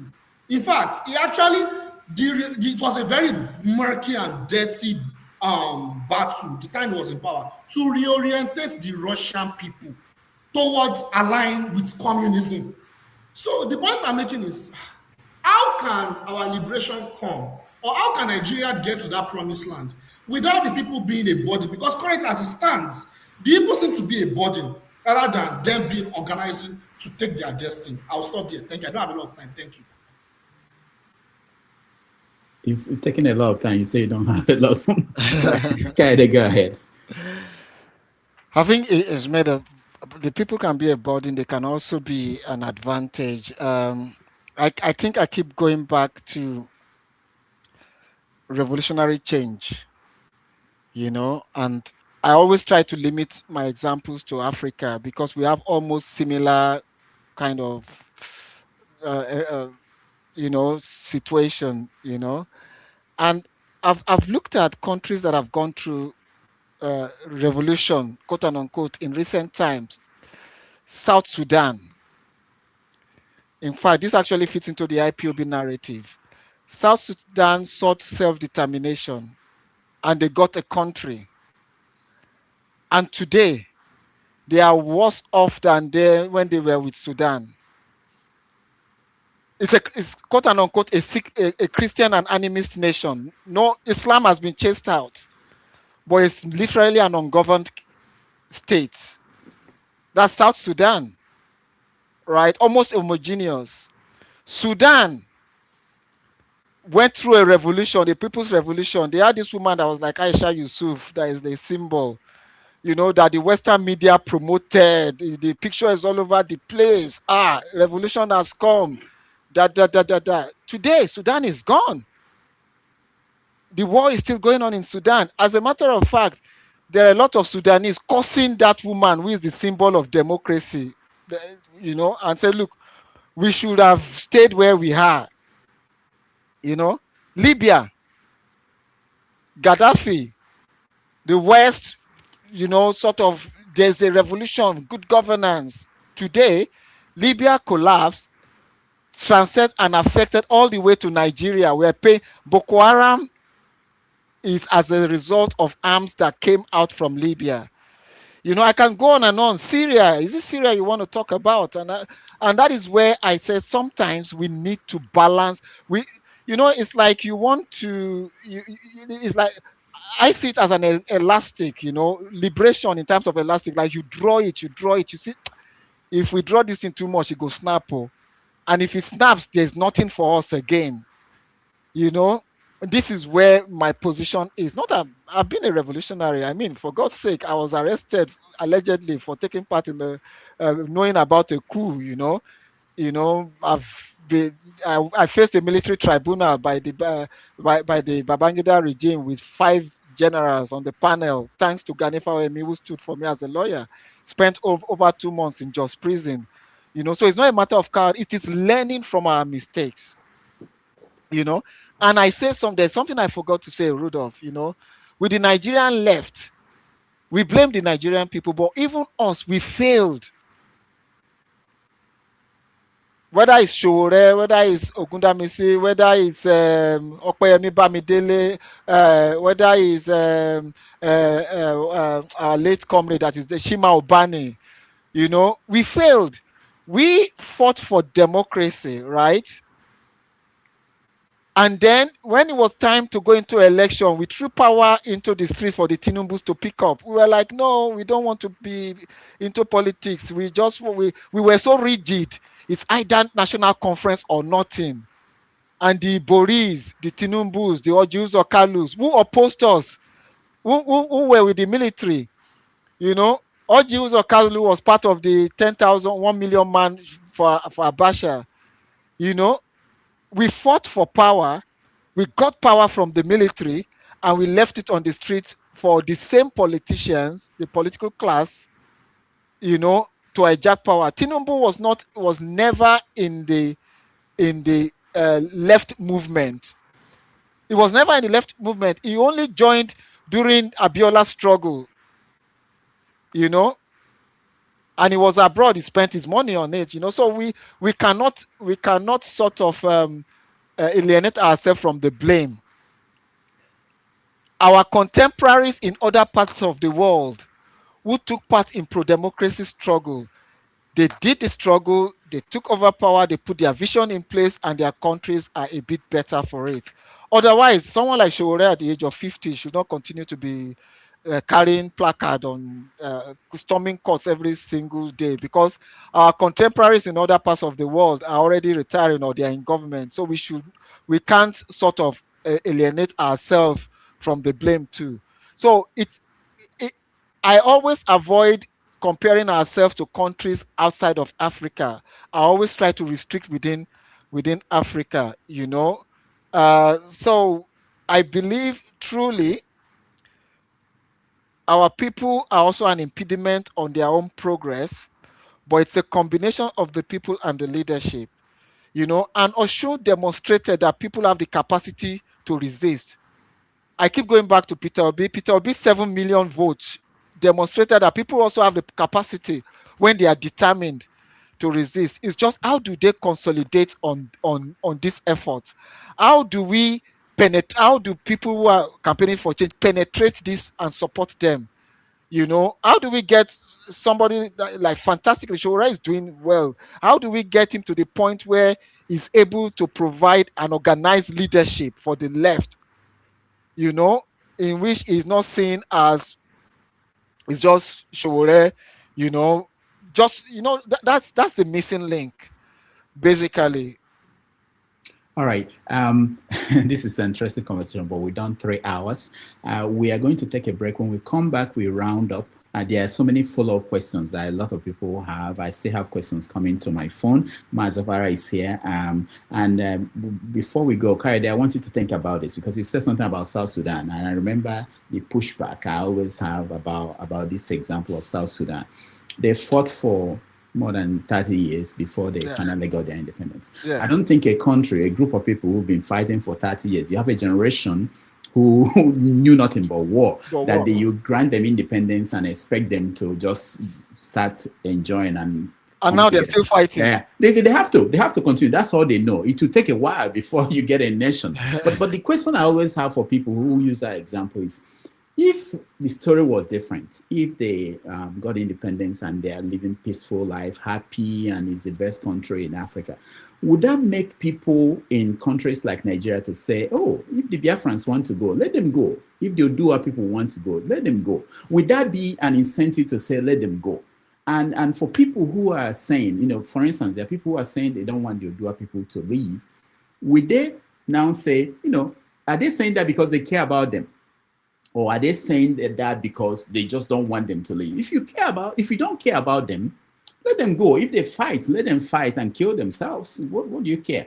They are living. And when you were talking before, you mentioned that, you know, no part of Nigeria can actually break up and go. If they decide today, people in the north, that we don't want to leave, like extreme north, like Sokoto, Zamfara, if they say they want to leave, will anybody fight them? Do you think there are a group of people in Nigeria that will say, oh, you can't leave? These are questions. These are debates we could have, and it's a long conversation. But I don't know if you have to say something before going. Yeah, it is.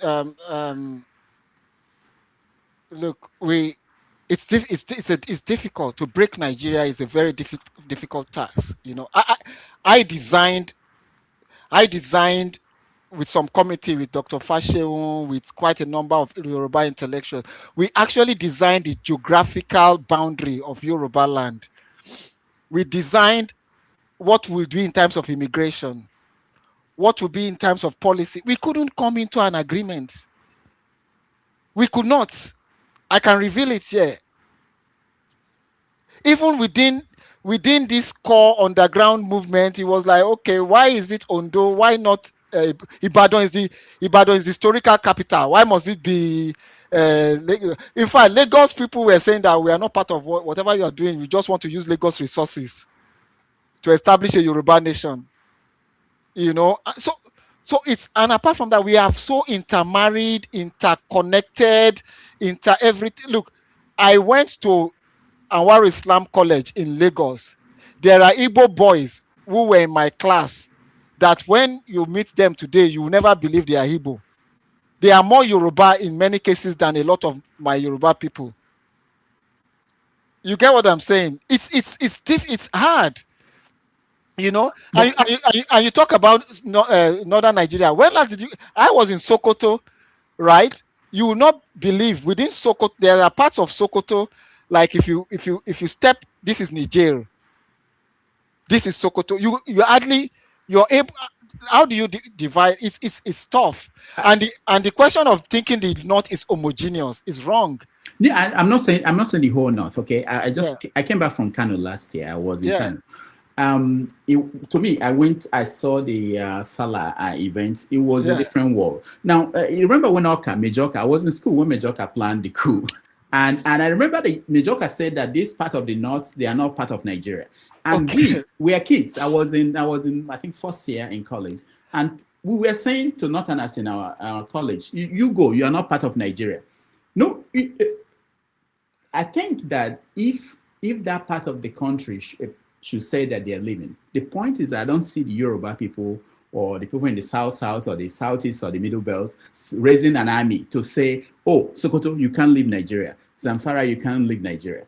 So I'm saying that to say that when you say that dividing Nigeria, if they actually come together and say we want to leave, Rudolph, we are okay.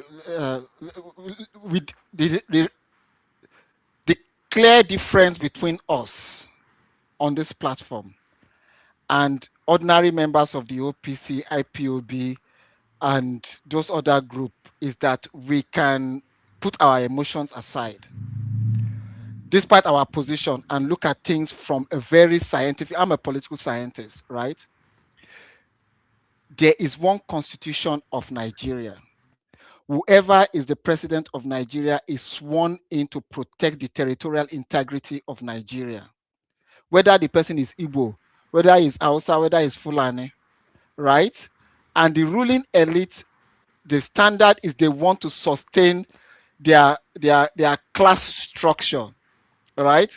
They will do everything possible. So to break away from Nigeria, you will need a referendum. A referendum is not in the constitution of Nigeria. Anybody who has seen a referendum in our constitution should please tell me. It's not there. To introduce referendum into our constitution, you need 2/3 of the National Assembly and the State Assembly. The number of states who do not want Nigeria to break, so you can't put that in place. So it means what are your options? Your option is to fight, which Nnamdi Kanu has tried. Well, first Ojukwu tried, and now Nnamdi Kanu tried. He didn't even go halfway because he collapsed on his head. So even if somebody starts that, like, wrong to even just say Nnamdi, even with the OPC, we tried. It led to inter-factional fight. More people died.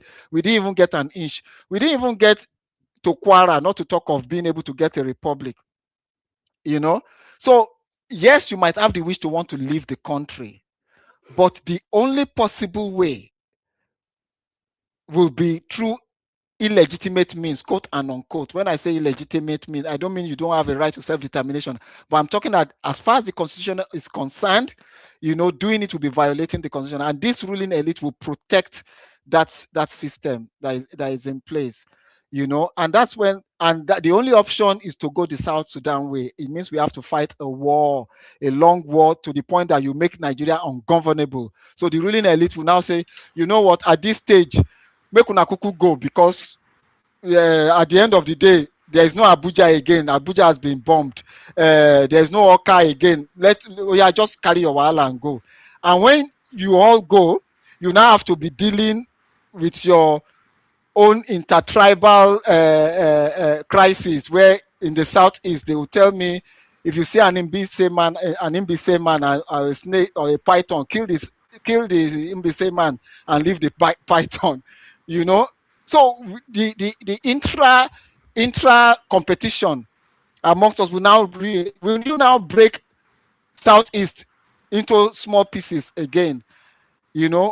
And resource control and the lack of good governance is what increases agitation, and the lack of justice and equality amongst the ethnic nationality is what is increasing the agitation for breakaway.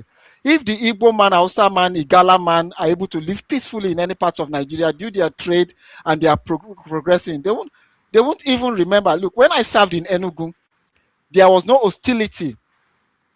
I could go party in any part of southeastern Nigeria.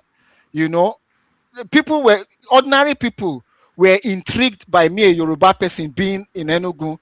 They were intrigued. It was like as if, this person is different from us. Oh, Copper, come and eat ofe nsala. Oh, there's onugbo here. Try this one, try that one. But as Nigeria continues to degenerate, we start blaming people who do not look like us for the problem that is caused by the ruling elite.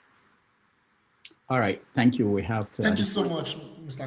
Take a break. When we come back, I see Mazokara, I see Okija, and then one question from my phone, and maybe one from the comments, and that will be it. So we'll postpone it for another time. Let's take a break. Thank you, everyone.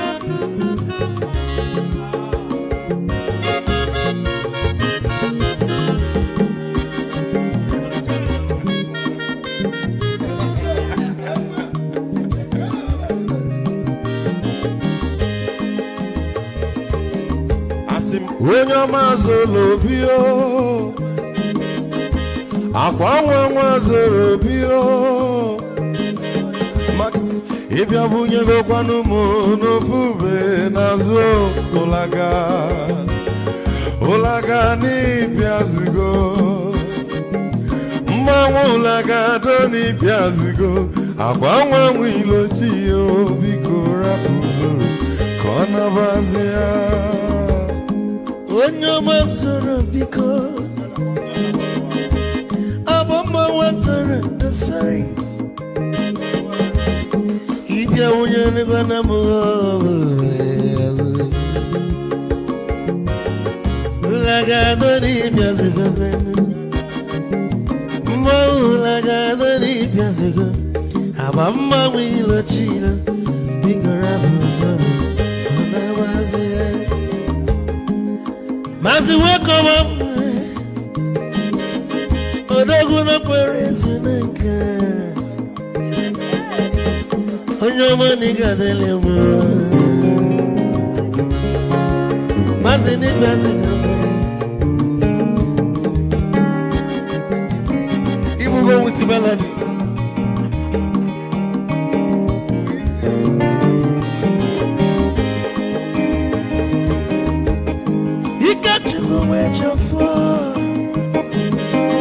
Odogu na chala noka Ezi wane mliga delemo Olagado ni pezigo Ma olagado ni pezigo Amama mwilo chilo Bikora muzoro Anabazi Te Onyama zoro Mama was sorry. If I were to go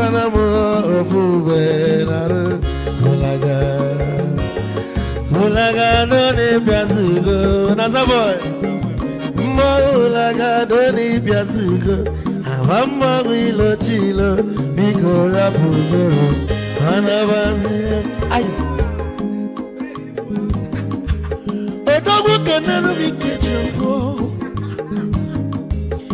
I'm a Pamnika Gogodia. Well, you work well. You get your mobile bag. Hey, you want?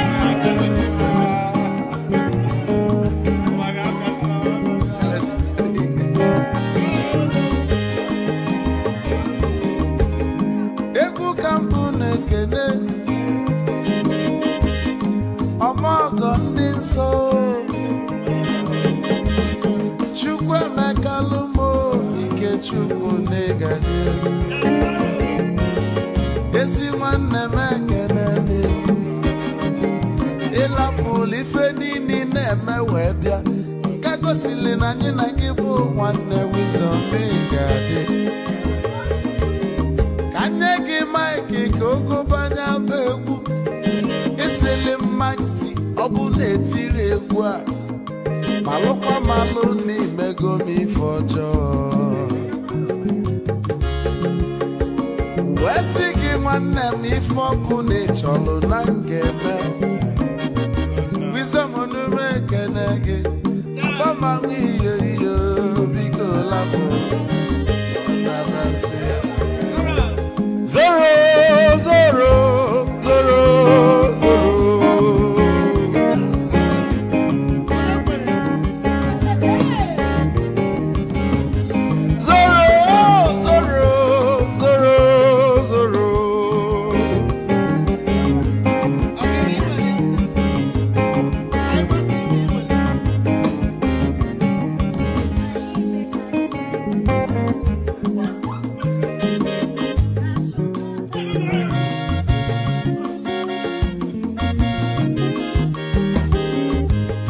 Geduru joy na bugwu Hausa Sokoto Ujembe nwilo anụ solo nwe ma n'ọfịa na-ara onye nwụrụ zuru ike.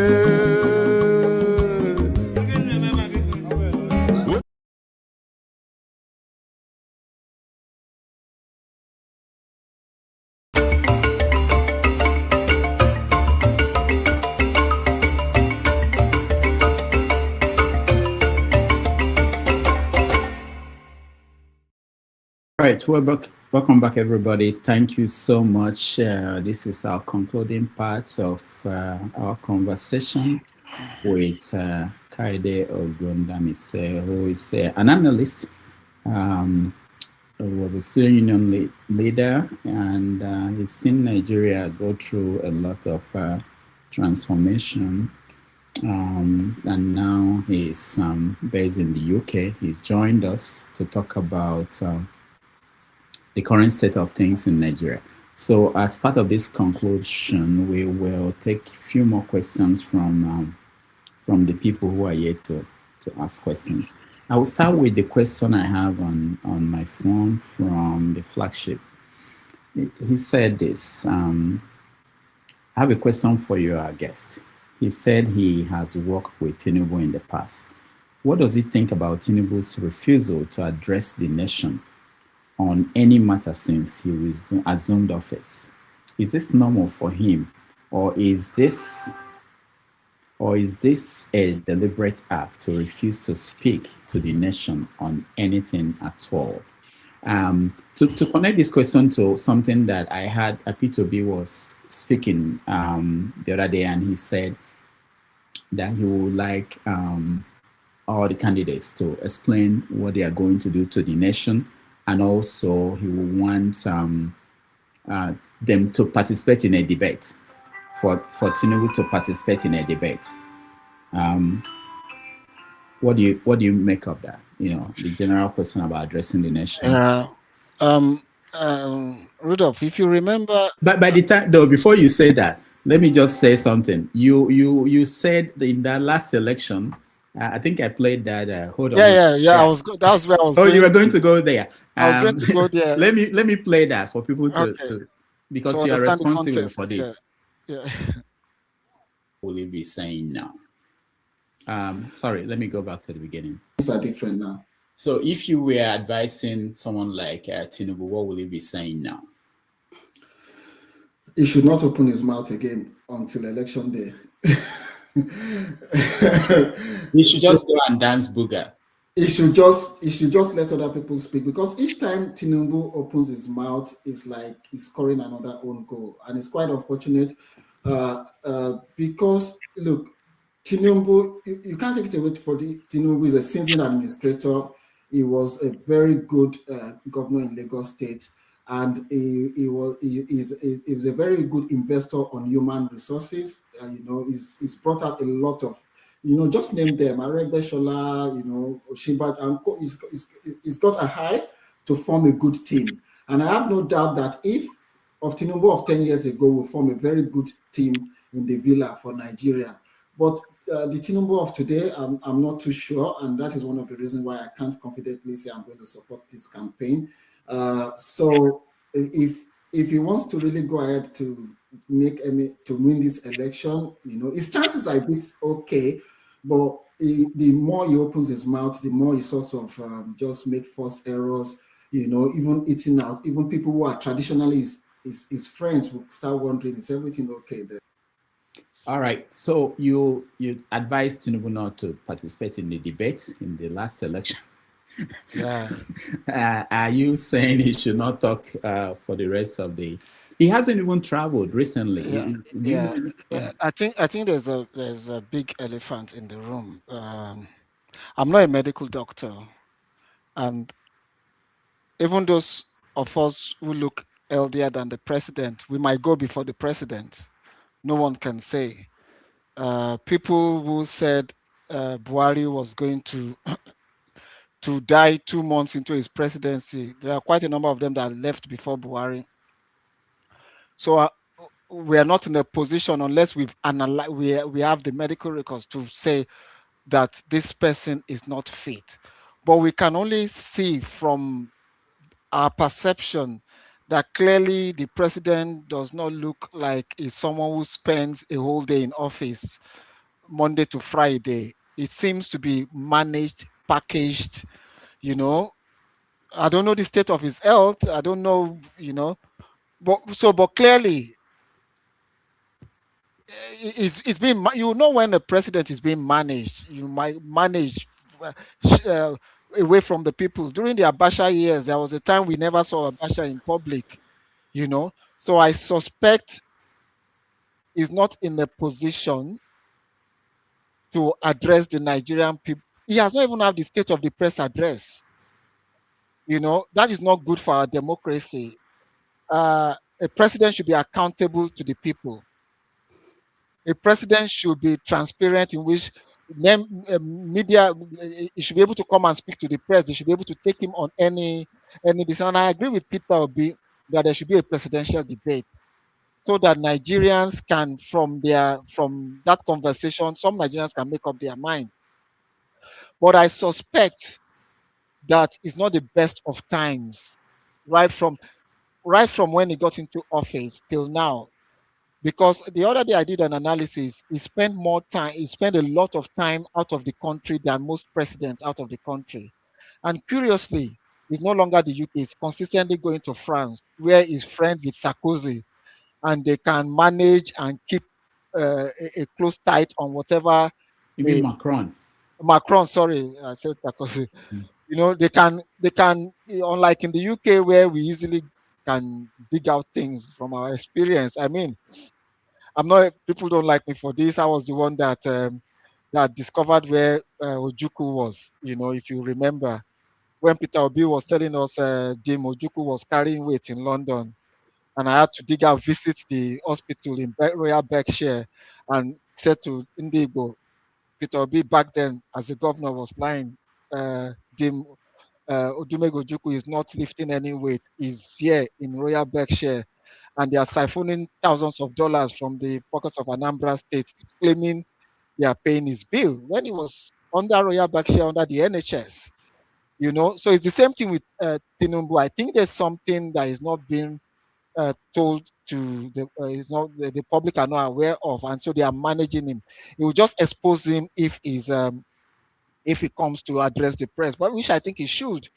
I mean, you should be able to, particularly now that he's been president for 4 years, almost 4 years. He should be able to face a debate, and I believe he should be able to be held to account in a presidential debate, which I don't think he will take part in anyway.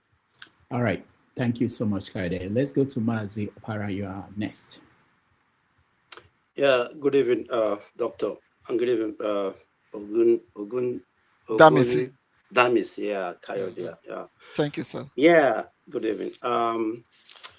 You spoke, lengthily about IPOB and Nandekano, which is very interesting. Yeah. My question is, when did IPOB become violent?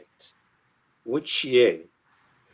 And which year did General Buhari prescribe IPOB? Because I followed you very, very well on Twitter before you blocked everybody. You and Loretta Onuchie and Barrister Monde Obani, Professor Chris Nwokobia, All of you guys were the people that concocted that, and Jimmy Disu. You were the people that were calling those people who were anti-Buhari. You called us the Wellers. You were very fanatical about Buhari. You blocked everybody that criticized Buhari from 2015 to 2019. You were so sensitive about critics. And my question is, I am not an IPOB member, but I followed what was going on there in Igbo land. Could you please tell us how IPOB, how and when did the agitation become violent? Because I remember vividly that these young men in Igbo land, none of them carried even stick. None of them carried even dagger. But they were, Buhari sent his army, they mowed them down in cold-blooded, and you particularly, you praised Buhari for killing innocent Igbo youths who did nothing but to say, give us referendum, give us Biafra. In fact, I'm already on my nightgown. That's why I stood up. Because the way you painted everything now, I see that, you were so pro Nandi. No, you were not. You were anti-Nandi Kano, anti-Biafra. In fact, it was you that concocted Biafra. You and Loretta Onochie. I followed the whole thing.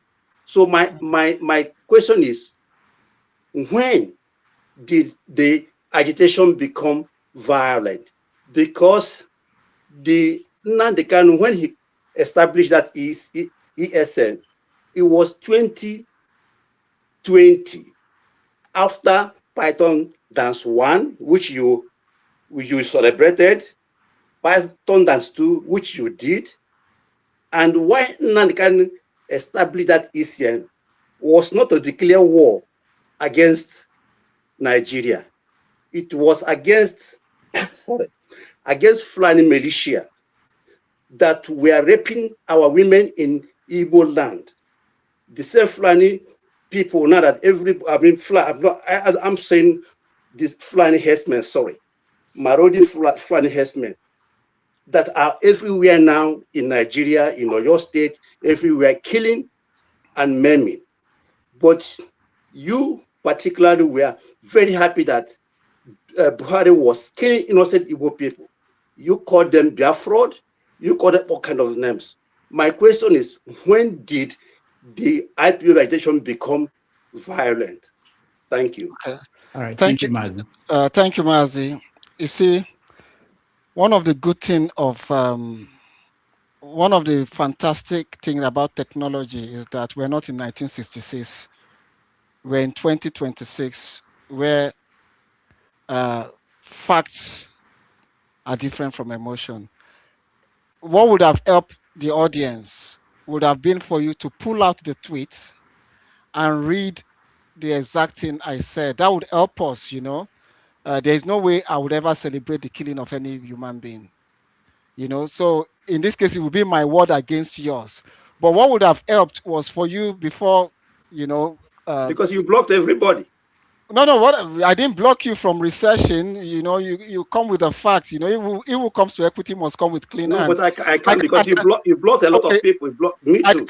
I don't know you, but I can claim that I blocked you because you were irresponsible. But that would be me making up stories. You were horrible. Wait, let me land. That would be me making up stories because I don't know you. You get what I'm saying? So what I'm saying that what would have helped would be for you to come here and say, Mr. Ogundamisi, look at this is what you wrote on so day and da da da da da. Then we can interrogate that. Let us leave that aside, right?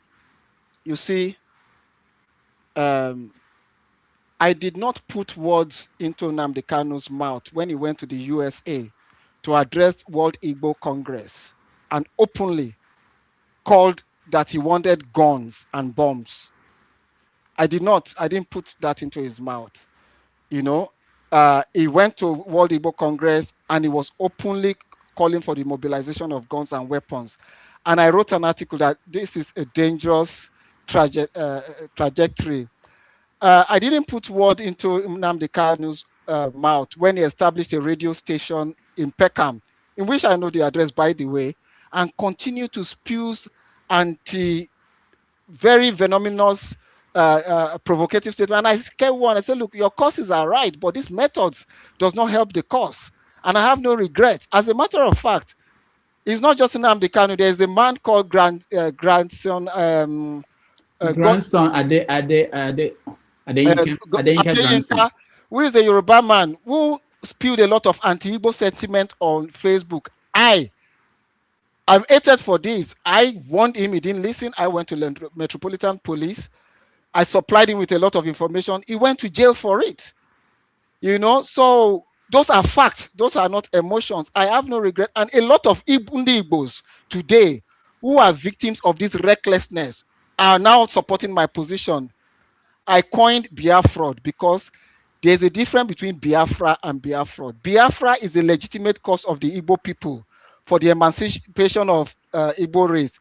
But Biafra is hiding behind the legitimate cause of the Igbo people to raise funds to create an atmosphere where southeastern Nigeria becomes ungovernable. So that's you might disagree, but that's my position. When did Buhari proscribe IPOB? When did Buhari send Python Dance 1-2 to kill Igbo people? Were IPOB violent? That's what I'm trying to let you answer. What I've said to you, I would never sanction any state oppression. You did, my friend. But provide the evidence, right? Because you brought everybody. You did. There'll be newspaper clippings, No. Tweet to your tweet. Where is you? I never. You coined Biafra. You coined Biafra. I admit, and I've just explained the meaning of Biafra. Yeah, because you look. Let me tell you, I lived in London. I lived in Camberwell while you were in hacking. I know you very well. Don't come here and deceive the gullible people that don't know you very well. I've just told you Biafra, that I stand by it. That Biafra, but the meaning. Biafra, you use the Biafra to accuse Igbo people, not only IPOB. Don't come here and mess up the whole thing. You can't come into my brain. Biafra, let me state it again, Mazi Opara and people who might listen. Biafra. The meaning of Biafra are people who are using the legitimate cause of the Igbo people. It's not true. When the whole thing was not violent, you coined it 2016. When the whole thing was not even violent. I'm not denying it. I'm just explaining the meaning to you. What are we talking about? It's left for you to accept it or not. Good night. The only thing is that you guys, your kind of people are the people who speak from both sides of your mouth. No. You come here, you pretend to be the friend of everybody, but you, somebody like you that fought the military, you supported Buhari, the second coming of Buhari. Are you not ashamed?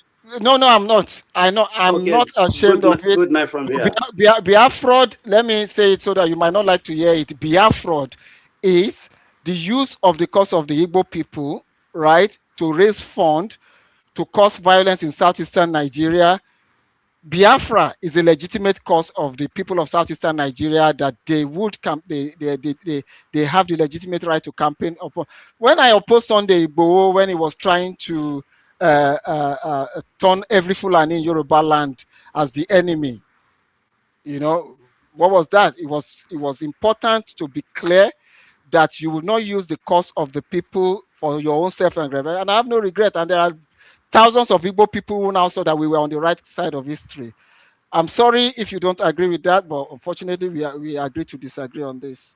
All right, thank you, Mazi. Let's go to Okija. Okija, we can see you very well. Wipe your screen. Why is your image now? If you can see me, you can see me. If your glasses are not working, get another one. All right, go ahead, Okija. Mr. Ogundamisi, not Kayode, like the girl called Tony.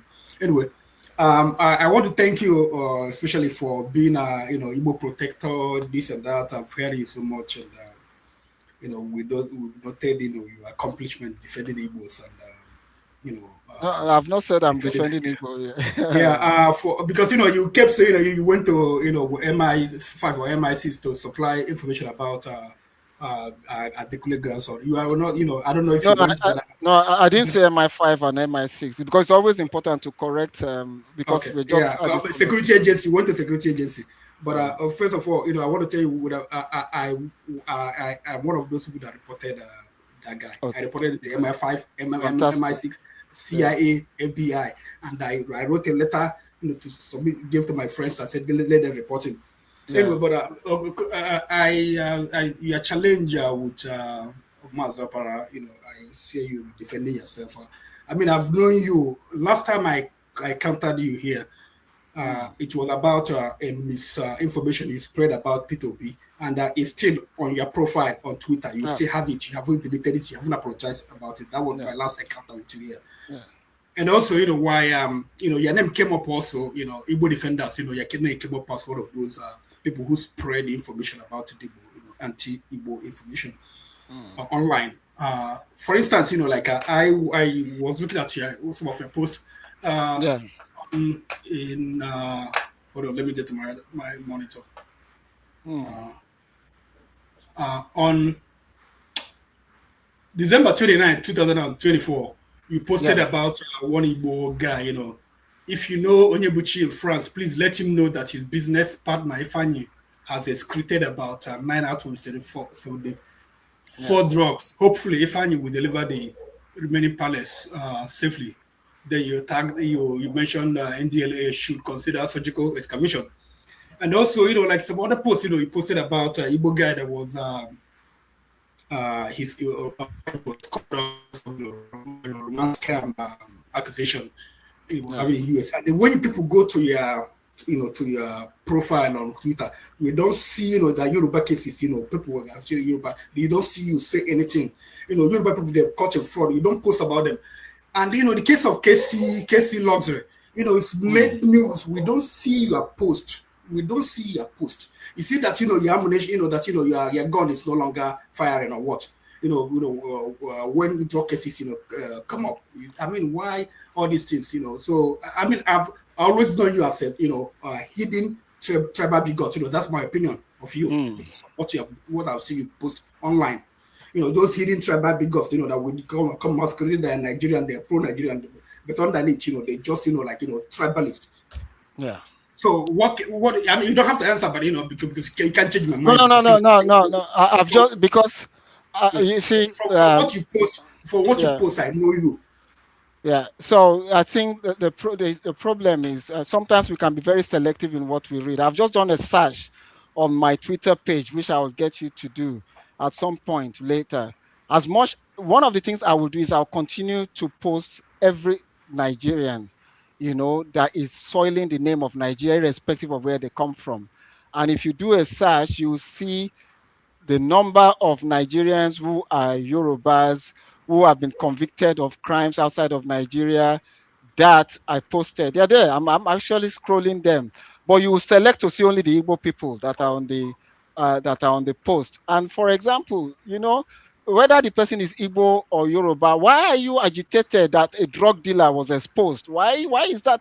Why is No, that an I'm just, agitation? you're selective I'm not. posting. You're I'm selective reading. posting. That's what I'm getting. Look, no, look, wait. Let me read one to you now. In Ogun State, a fugitive wanted by the Americans for allegedly being a drug baron, Buruji Kashamu. When did you post that? Wait, I'm looking at it now. That was 2019.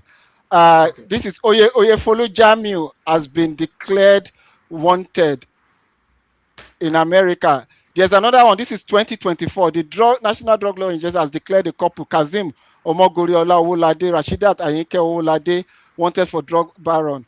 This is another one. Yemi Anifowoshe has been nabbed by the United States Drug Law Enforcement Agency So, but you would, when you are seeing things from a tribal perspective, you would always be, your attention will be on your tribesmen that has been exposed. But everybody got equal. So I would beg of you to go back, do a Yoruba search, just say Kayode Ogundamisi drug Yoruba names. It will give you all this. And I'm scrolling through it. Unfortunately, we can't do a screen share.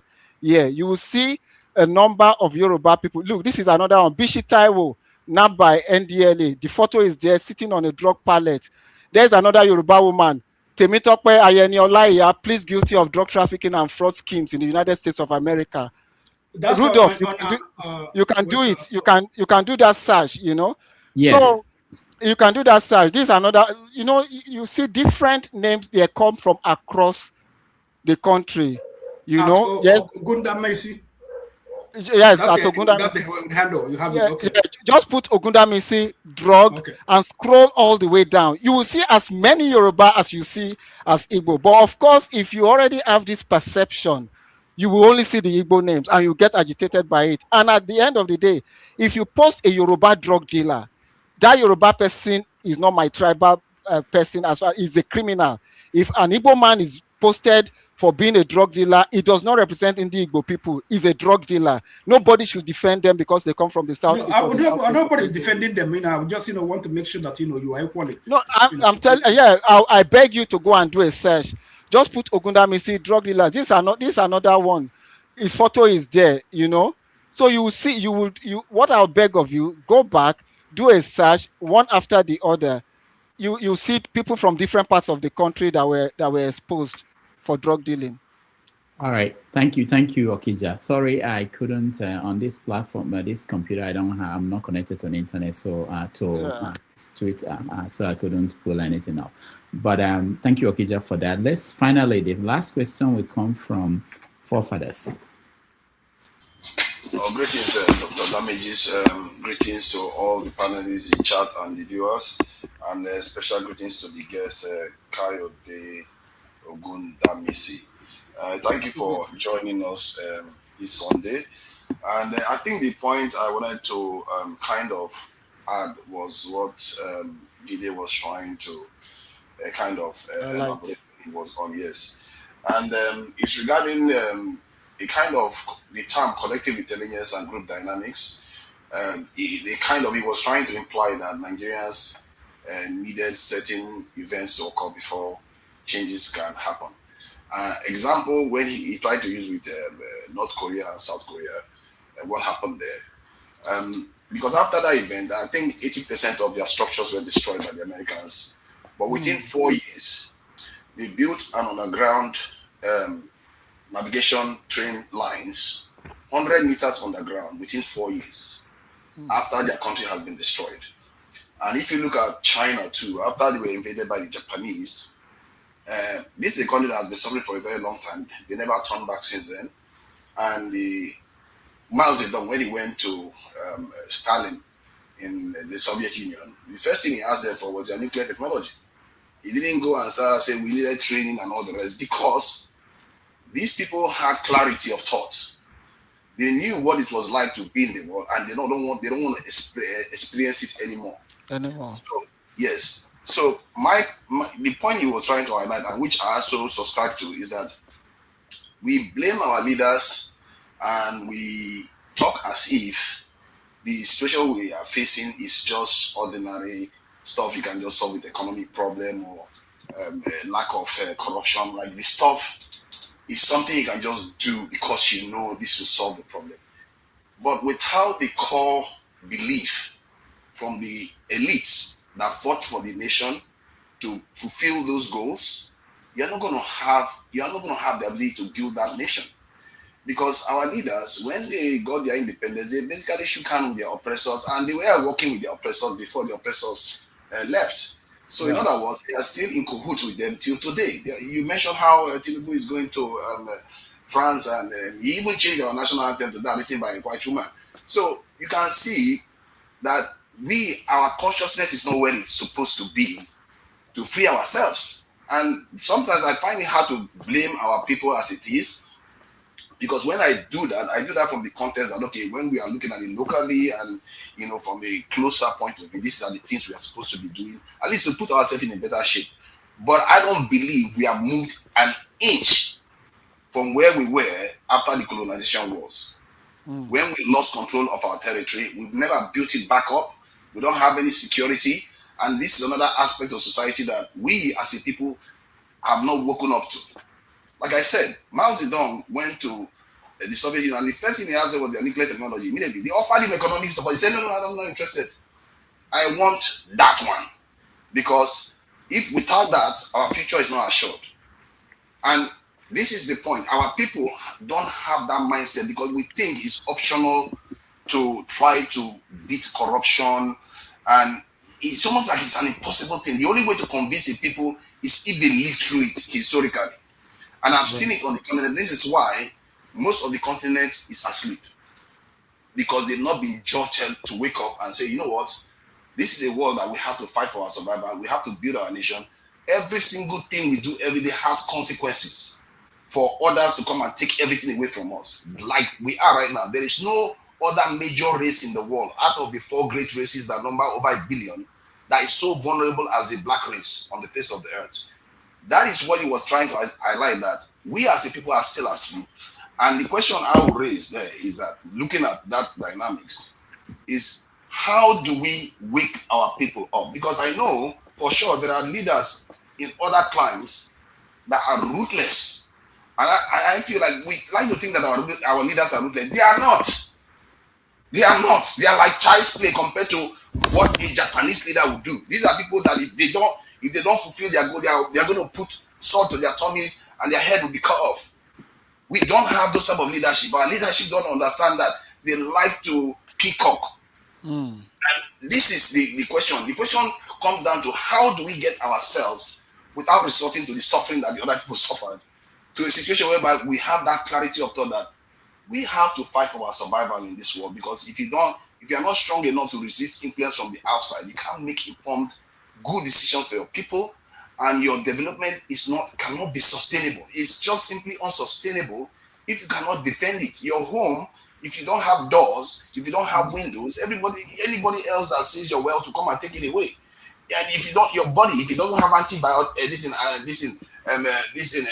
white blood cells to fight off potential infections, you will not be able to survive. Hence why, if I look at Nigeria today, and we've had all this insurgency and everything, people still don't get it. That we are extremely vulnerable. After what they've seen happening in Iran, we are still vulnerable. We have not done anything about our ability to survive in this world. So do you have any idea, anything that you have observed from Nigeria and from the continent, something that is going to move us in the direction of trying to get what we lost during the colonization wars? Thank you. Thank you. I think the first step is to actually define who we are, redefine who we are as a people and how we want to live together as a people. Secondly, we need to increase the capacity of the states. When we say the states, I mean the people, knowing that if they have people for example, I keep going back to the issue of insecurity, self-sustenance, self-governance. It's only because of the ingenuity of our people that we are still surviving. Ordinarily, we shouldn't even be saying that we are existing. If we increase the capacity of our people to be self-reliant, the issue of foreigners, deciding what we do, who we are, will be completely taken away. Who are we as a people? Have we really answered that question about our Nigerianness? Uh, Let me give you an example. In foreign policy, are we on the same page as a people about the issue in Palestine? The way somebody from northern Nigeria will see our foreign policy on Palestine will be different from the way someone from southern Nigeria would see our policy on Palestine. Those are the kind of contradictions that we gives an opportunity for foreign powers, to sort of be on our face, to sort of use that kind of disagreement to control us. So we need to first identify and I keep going back to the national question.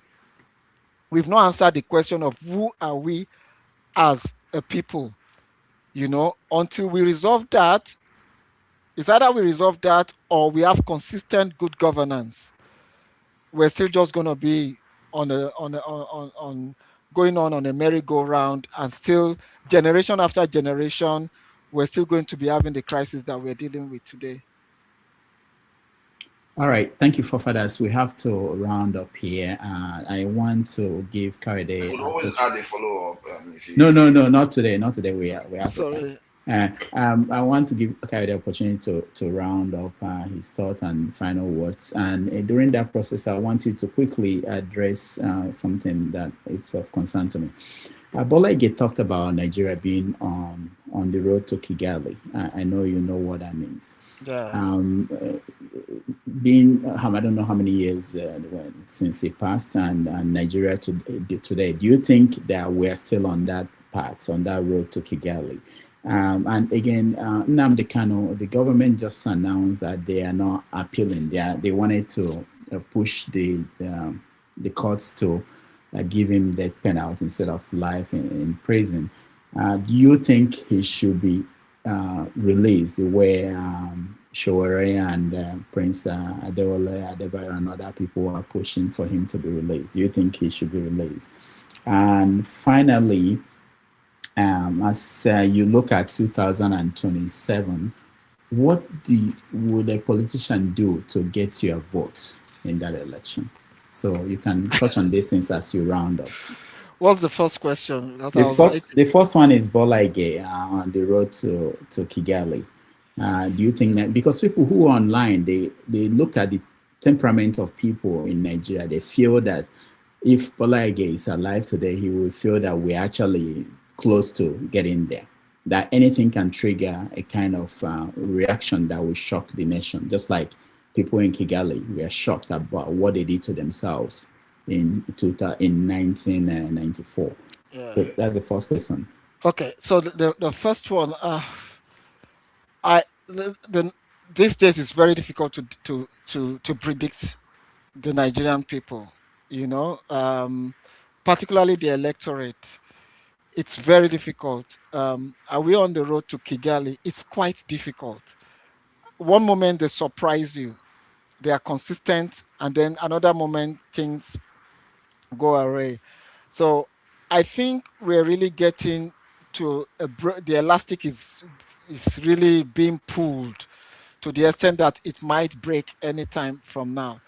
But Nigeria has a wave of relapsing that elastic, particularly when they know that it's going to lead to an uncontrollable crisis. I mean, I give an example. Can we sustain 2 weeks of sustained protest in a place like Lagos or in Port Harcourt? By the end of the second week, people are already saying, when I really want to eat, or I have to go back, and get something to eat. We saw that during NSAS. After a certain period, people were like, okay, we've made our point. Let's go back and do that. So it's very difficult. That we're on the road to Kigali. I keep going back. The ruling elite would have to make up their mind whether they want this country to survive or not. What I see happening is the emergence of armed groups, which is happening time over time. And it's people with arms that are getting listened to by government. Tompolo today was a former militant. Now he's a multi-billionaire. Asari is a multi-billionaire. In the Southwest, my former colleague, Gani Adam, is an area of Kakanfo. So the Nigerian ruling elite seems to be telling Nigerian youth that it's only when you arm yourself, and a lot of people are going around that direction. MC Oluomo is now a kingmaker almost in the Southwest, somebody who was basically a garage boy yesterday. People now are now seeing that once you have access to violence and you can control violence, then the state will listen to you. But in terms of the generality of our people, I think they've been so pauperized. Their dignity has been so taken away that there's not a lot in them to fight. That is why during election, they will just take that cup of rice if that's the only thing they can get in the next 4 years. So it will take a very long time to get them back into that mode of power is in your hand. Maybe Osun will reset the brain. Maybe that movement that supported Peter Obi and gave him that unimaginable number of votes will reset. Time will tell. The second question is about Nnamdi Kanu. Look, Nnamdi Kanu's trial is a mixture. It's political. We can't, put aside everything that has happened. It will not take. It doesn't take a great political scientist to know that any government would have to at some point release him, get into a political arrangement, with leaders from that group, including himself, and find a solution. And there is historical evidence to this with the OPC, with Masob. People will know that Masob was quite strong at some point. Wazurike sometimes had to realize, this is the same thing with the amnesty that was given to the Niger Delta militants by Musa Yaradua. There is no way you can keep him in detention for a very long period. You have to find a political solution to the Nnamdi Kanu question. It's a question for whoever wins the presidency, whether it's Tinubu, whether it's Peter Obi or any other person. There is the need to have a political solution. That is not to say that the violence, the violence has really gone down particularly since the trial of Simon Ekpa in Finland and his conviction. And we're hoping that we won't be going back to those days. So I would, of course, support finding a political solution, set him free, and let us have a restart of the conversation along the issue of the national question and self-determination. After all, not direct comparisons. Terrorists who are found to have killed our military men are being rehabilitated and given money, not to talk of someone who is just a leader of a political self-determination movement in the southeastern Nigeria. So if you can rehabilitate people from certain parts of the country, I don't see why his own case should be different. Politicians that you will support in 2027. Rudolph, have you ever heard of something traumatic disorder? PTS. PTS.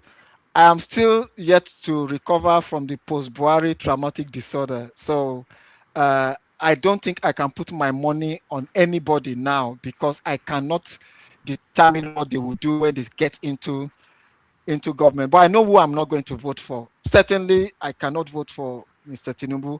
I can't vote for Mr. Atiku Abubakar, But in terms of actively supporting anybody, Buhari has taught me a very big lesson, particularly on the issue of anti-corruption. And even those who support Peter Obi or any other person today will discover that when they get into government, you can support people into government, but you cannot determine how they will change, what they will do when they get into government. It's only that time that you'll be able to know, okay, the support I gave this person is the right decision or is the wrong decision. So I don't think there's any... Where do you draw the line between wrongdoers being forgiven and being punished? Because sooner or later, people have to be punished for wrongdoing.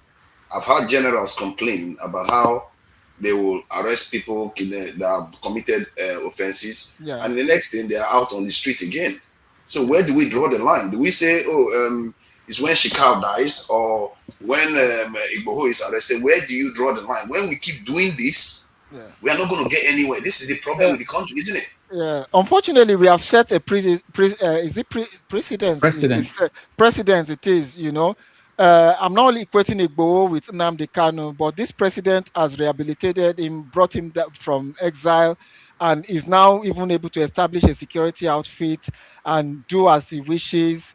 But is it not to condemn it and say, okay, let's stop this? Let's draw a line. So we have to go. We don't want to cross the 4-hour mark. We can't. So the perception is what is good for the goose is good for the Ganza, basically. All right, Kayode, thank you so much for being here today. It's been wonderful 4 hours of conversation on Nigeria. And when we booked you, we were saying We do high maximum 3 hours. Thank you so much. We'll call on you again as the election gets into, I think we're getting into the heat of the election. Every day is big news out of the campaign, and we're happy that you were here. Thank you so much. Thank you. See you some other time. All right. Thank you. Thank you.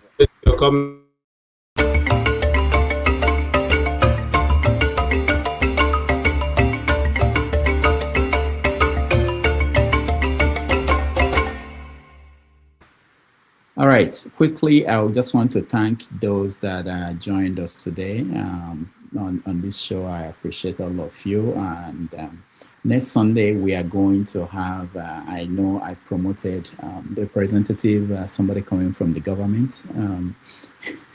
He sent me a message that today, that they are very, very busy, but that he will try to make it. So hopefully next Sunday we are going to have a senior advisor to the president on public engagement join us to talk about why he should run for second time and why people should vote for him.